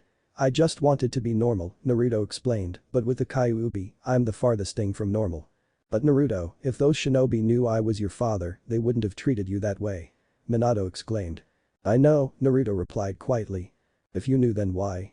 Why didn't you say anything? Minato was worried. He didn't know what to think of this situation. Because if I get everything handed to me, I would be weak. The way they treated me only made me stronger and it wasn't anything I couldn't handle. I never understood why they treated me that way, but I know now, and besides, if it ever got to the point where I couldn't handle it, I would have told you. Naruto gave Minato an angry look, no offense, but being the Hokage's son isn't all it's cracked up to be, you know. People treat you completely differently like you're so fragile. If they take one wrong step, you'll break. No one would want to spar with me because they're afraid of hurting the Hokage's son, and if they did, they would let me win or go easy on me. It was only making me weak. So you let the shinobi beat you? You let me think that everything was going well for you? That everything was right with the world? Did you not trust me enough to tell me? Minato kneeled in front of Naruto. I don't know. He kept telling me you were so busy with your work and you seemed stressed and I didn't want to keep adding to your problems. You were doing so much for me already and I thought if I kept coming to you with all my problems, I would be viewed as weak and annoying. I just wanted to handle it on my own, Naruto mumbled into his hands. Minato stared at his son. This was the farthest thing he was expecting. However, he has learned that Naruto always did the unexpected. Wait, you said he kept telling you? Who is he? Who kept telling you this? I don't know his name, Naruto shook his head. You don't know his name? What does he look like? Do I know him? Minato questioned. Yeah, Naruto nodded, scratching his head, he's one of your advisors. The guy with the bandages. Danzo? Minato sighed angrily. I think, Naruto shrugged. Look, Minato placed a hand on Naruto's shoulder, that's all in the past now. It's been taken care of and I hope you don't hide your lineage. I want you to be proud to have me as a father as I am of having you as my son. You, Naruto, are the farthest thing from weak, hell. You were at the top of your class. Don't ever be afraid of coming to me for help. I am the Hokage and because of that, I am busy. But I am your father first and Hokage second. Understood. Minato explained. Naruto only nodded. Minato took a deep breath and continued, I didn't know being the Hokage's son was that difficult. It's not difficult now. Naruto laughed. What? Minato laughed. Well, now that I'm a shinobi and have Kakashi-sensei teaching me, Sasuke and Sakura don't hold back when we fight. Although the shinobi of the village seem to be scared of me, Naruto wondered to himself. That may be my fault, Minato rubbed the back of his head sheepishly, I think I scared the shit out of the shinobi when I punished those who had treated you so badly. Maybe I went overboard, but I wouldn't change what I did. Oh, well, being your son in the academy was hard, but it's not now. Plus, I wouldn't trade being your son for anyone else. Naruto smiled. If the academy was hard, why did you refuse to take the graduation exam? Minato wondered aloud. Because it was easier to fool people into believing I was a dead last if I acted like if I took the test, I wouldn't pass, plus I didn't know if I took the pass that I would fail if I didn't try. I see, so you just didn't take it, Minato assumed. Yeah, Naruto shrugged, but even if the academy was hard, I think being the Jinchuriki is a lot harder.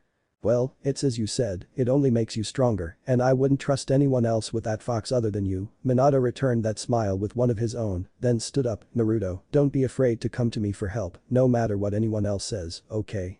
Okay, Naruto nodded. And thank you, Minato leaned down one more time and embraced his son. For what? Naruto asked into his father's chest. For opening up to me, Minato replied, you don't know how much it means to me. I want you to trust me, so having you open up to me means you trust me. You are so much like your mother.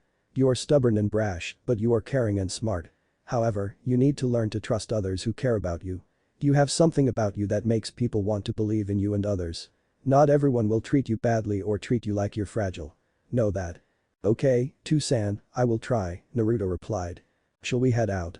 Minato asked, breaking their embrace and standing back up again.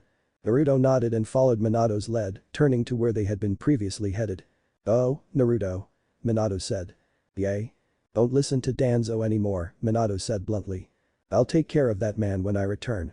That was the last straw. Naruto nodded and the two blondes started heading out to Suna.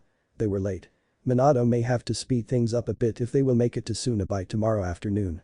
What if Naruto looks like Kushina and acts like Minato? End here and thanks for watching my video till the end.